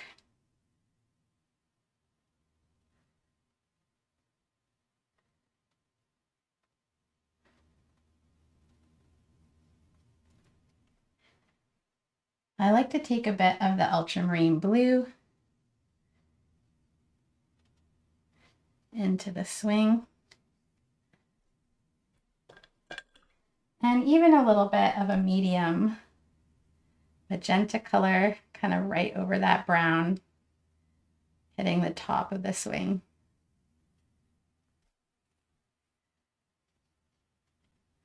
And we'll imagine that maybe the rope is tied as like a knot underneath and kind of hanging down.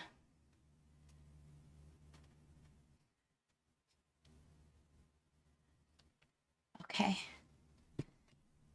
Aside from maybe a few highlights, around her feet, we have our figures pulled into our composition here. Next up, we're in the last couple elements of this painting. We're going to pull on that warm, glowing sun, do some splattering, and these flowers whip up so fun and fast and can be done in a range of blue colors. Let's pull on our sun first, and then we'll get into the flowers, which is my second favorite part of this whole painting. I think you're going to love it. When you're done your figures, go ahead and grab a 0 round brush. Dip it into some white that doesn't have any water in it. And I like to pull the sun kind of right below the boy. So I put a little white dot and then I swirl out from there.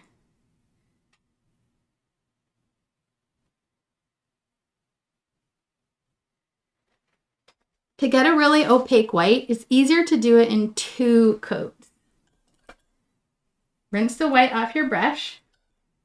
Tap it off on a napkin and go into some plain cadmium yellow medium hue, and I want you to circle that around the edge of the sun.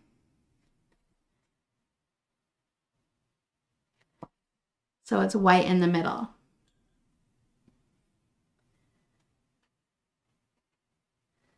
If you want to add any bits of light like I'm doing here, add some water to your paint and then use your finger with some water, or if you've got glazing liquid, you can use that. And sometimes I just like to really lighten this area around Mom and the boy.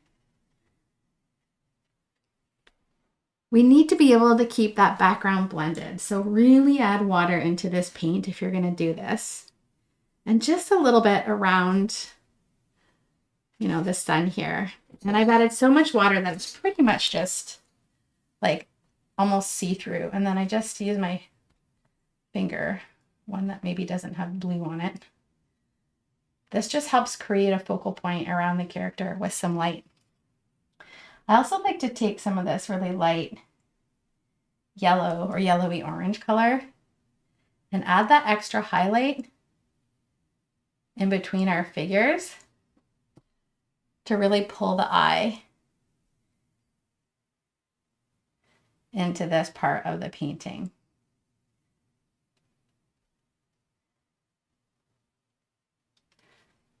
Oops.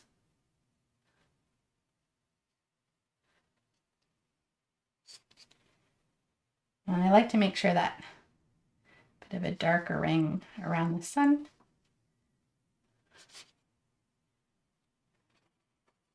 You can even glaze in some of your plain cadmium yellow or orange at this point if you want a little extra glow in these bushes. But just do really thin layers, and this is just to show the real warmth of that sun.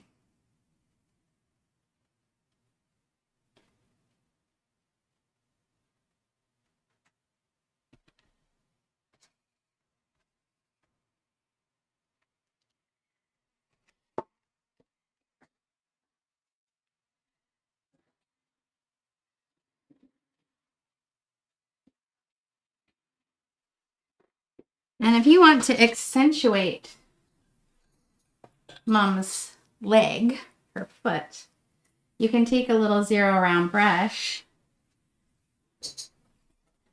with a bit of this light yellow. Kind of do a little highlight around that leg.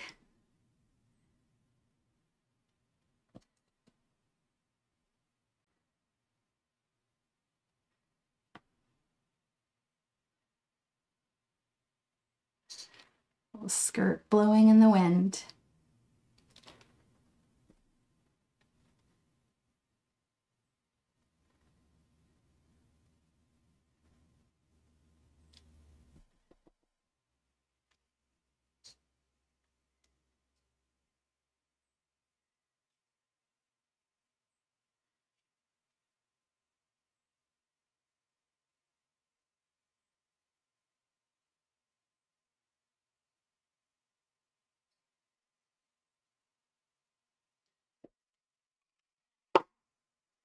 Good.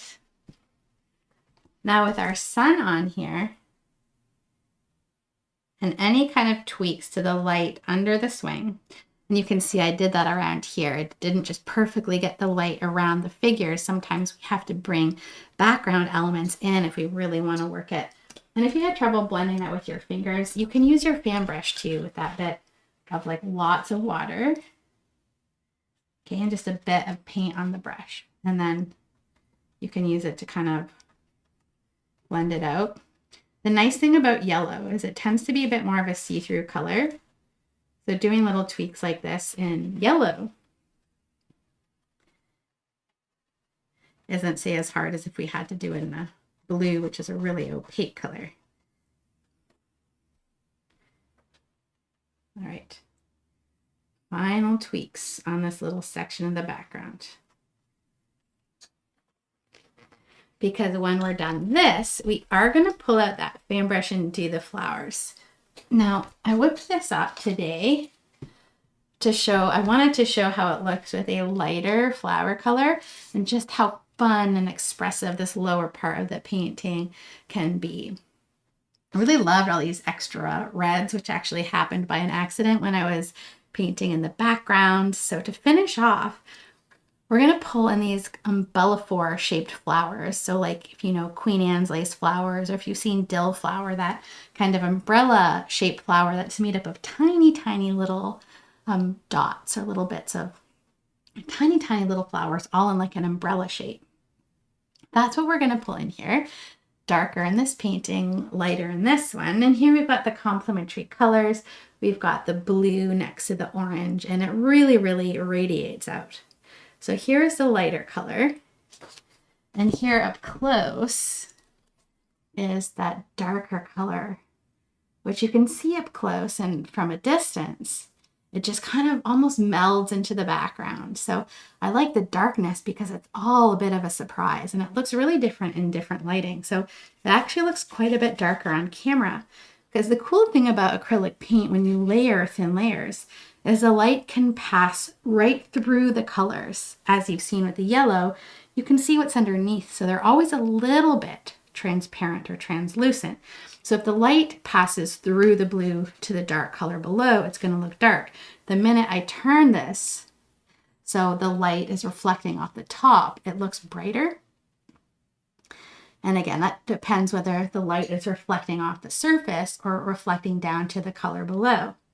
So the magical thing about the dark color is it does kind of have that shimmery effect in different lightscapes, but I love the way the lighter ultramarine can really lighter right in the center where the light would be illuminating it, creates that color contrast really instantly. So you can choose light or dark, and I whipped those two up to kind of show you the difference between the two. We'll start with a darker color, and you can use plain ultramarine or ultramarine and some purple or ultramarine and some magenta. Clean off your fan brush. This is the heavy hitter for today's class. And let's start just by loading half and just dip the tip in. So earlier when I was blending all willy-nilly, I really loaded this brush. This time we're going to focus on loading just the tip. And we're going to tap bigger on top and flatter on the bottom. So we're really looking through this whole field of flowers. So I'm going to kind of come bigger on the top, starting with the dark color, and flatter on the bottom.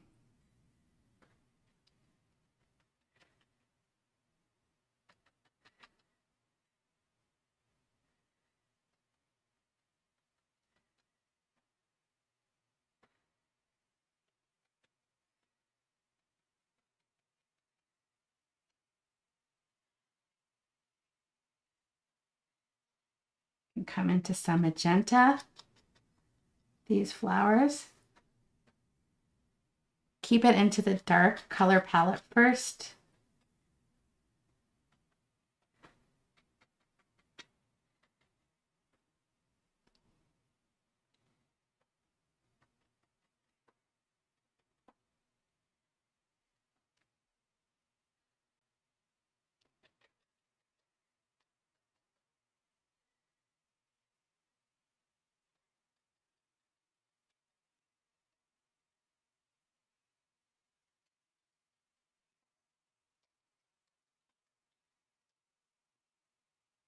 So here's the darker color, ultramarine into some of the blue. For a lighter color, make sure you've got just a bit of this paint on the tip, okay? And then think about this light kind of shining down. It's too much paint. And then we're just going to illuminate the tips a little bit. And you can go slow. You can always get brighter and brighter as you go. But we can kind of start the medium value.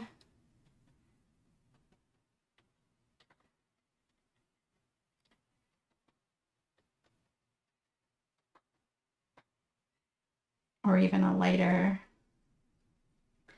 pinky periwinkle, depending on your palette preferences. Go more purple or more blue. And then if you want, you can get really light by adding more white to the blue. And then just make sure to start with just bits of color on the tip.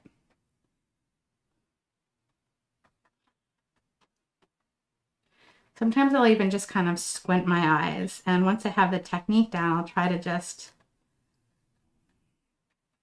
be like, where does my eye want to see some of this color? And I'll start to tap around.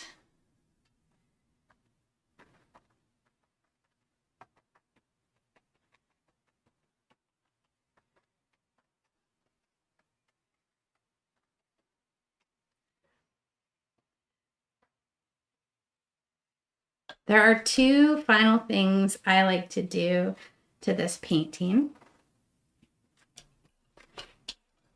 And one is to do a little bit of splattering with my bright brush. Really get those little fireflies, and outside is full of pollen and little bugs, maybe fireflies, maybe little will-o'-the-wisps.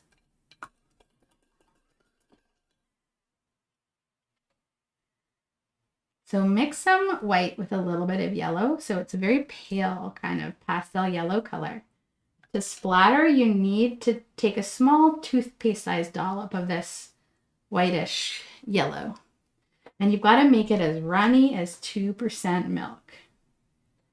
I like using a brush for this as opposed to a toothbrush because we want some larger splatter. Toothbrush is great for fine splatter, like for stars. For bigger splatter, load your brush. That paint should just ooze out of there because it's so runny. Okay, It's running down the handle of my brush. And with that paint on, hold it pretty close, and I'm angling it kind of up towards mom and child. And then you can give a little splatter.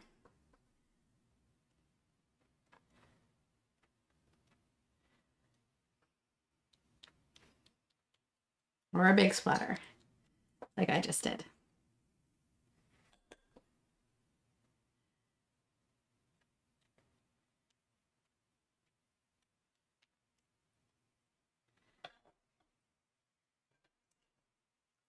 I'm going to get rid of the really big one in mom's head, because I think it's a bit distracting. But I like some of these little fireflies to kind of come up and into the figures a bit. But just a couple.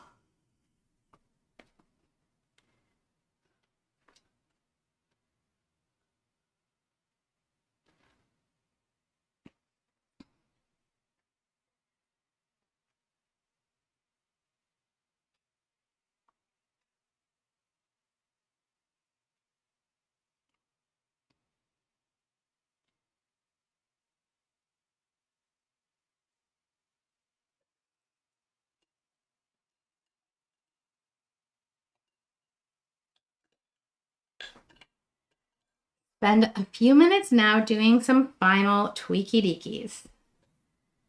You might want to add a bit more color into a few of your flowers.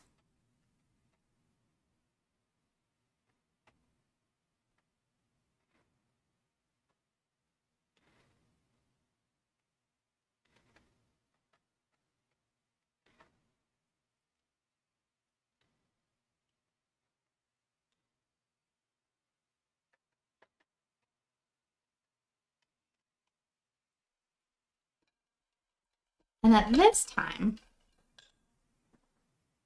I'm going to clean off my fan brush, and I'm going to take I'm going to add a little water to some of this really reddish orange. And I want to add a few kind of spots where the light is shining through the flower field. And if you add a bit of water to this,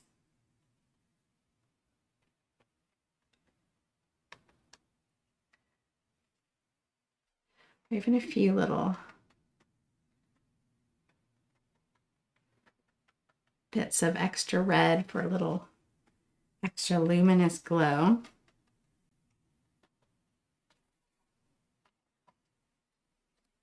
You could even dip the tip in and kind of spot add a few larger little fireflies.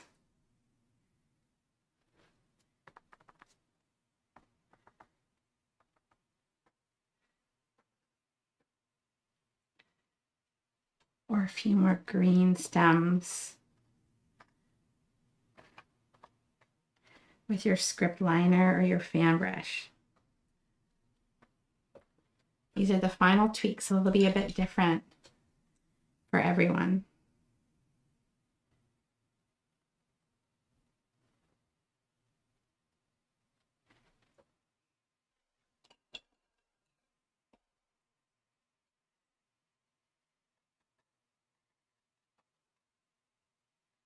A little extra light tap at the horizon here.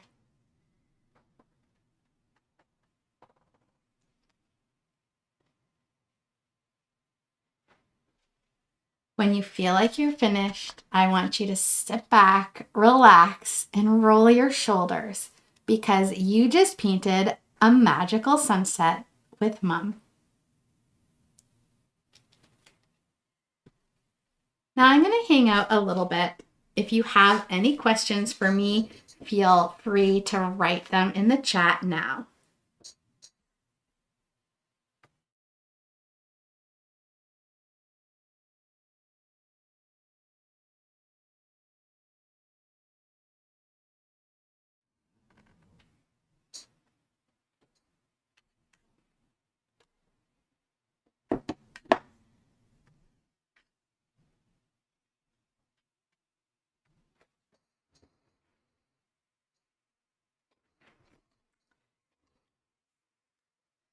Well, that is it for today's tutorial. I hope you enjoyed painting this warm and ethereal sunset scene with me. Perhaps you have painted it in honor of a special mother figure in your life. I would absolutely love to get to see your finished version of this tutorial. These colors are so warming, and my favorite thing is to see how many different interpretations of a single teaching that we can get. I've created a private Facebook sharing group you're welcome to join if you're not in there already. I create albums for every single painting that we do, so share your paintings, show them off, and take a peek at what other artists have done with their projects as well. This tutorial will be free all week long, so feel free to come back and enjoy it. You can share this live video with anyone you think might enjoy painting this class this week as well. Mother's Day is just around the corner, so this is a lovely project to do with celebrating mom in mind. If you are absolutely painting up a storm, come back and join one of our free tutorials every weekend at 2 p.m. Eastern Time. I also have a wide range of classes on a diverse range of subjects, from black canvas painting to painting animals, painting realistic landscapes. And I do lots of cute things too, like I have a large series of seasonal gnomes, fairies, mermaids under the sea, flowers, classical style painting. So there's really something for everyone. And a library of 500 tutorials is available on my website at jessierobertson.com. You can buy individual tutorials for between $5 and $15, and any of the classes you buy are yours to keep for lifetime access. If you are painting a ton and love what we offer here, you can join the Kick Academy. Kick Academy is $15 a month for unlimited access to all 500 tutorials, and challenges are included in that. So we did a blending challenge, we've done a cloud challenge, a mountain challenge, and we painted like some of this. We've got a green birch tree and some of our palette knife challenge in the background. So if you subscribe, you can really get your paint on. I offer a ton of acrylic painting classes in a wide variety of techniques and subject matters, but also artist Sarah Kramarnicki joined us this January. So she's doing watercolor. So for the watercolor enthusiasts, or if you want to diversify and practice both mediums, her watercolor classes are included as well. She's a wonderful addition to the team. She is a very talented artist and illustrator, and she loves teaching figures as well, and she comes from a different school of painting from me. So she just did a Mother's Day tutorial called Her Guiding Light, and she goes right down to creating basic shapes. So if you're interested in figure drawing, learning from multiple instructors is a really, really great way to find a way and style of teaching that helps you really understand breaking the figure down into basic shapes. So you might want to check out her tutorial, Her Guiding Light. It is absolutely lovely. Doodly doo. Deb says, Kick Academy is great. Sandy said, thank you, Jessie. Jocelyn too. All right, you guys, I don't see any questions popping up, so I am going to say good night for today. Well, that is it for me, everyone. I want you to take care and be proud of the work that you have put in to your painting practice today. Most of all, I hope you had a good time and picked up a few new acrylic painting tips and tricks. Take care, and until next time, I hope you keep it colorful. Bye.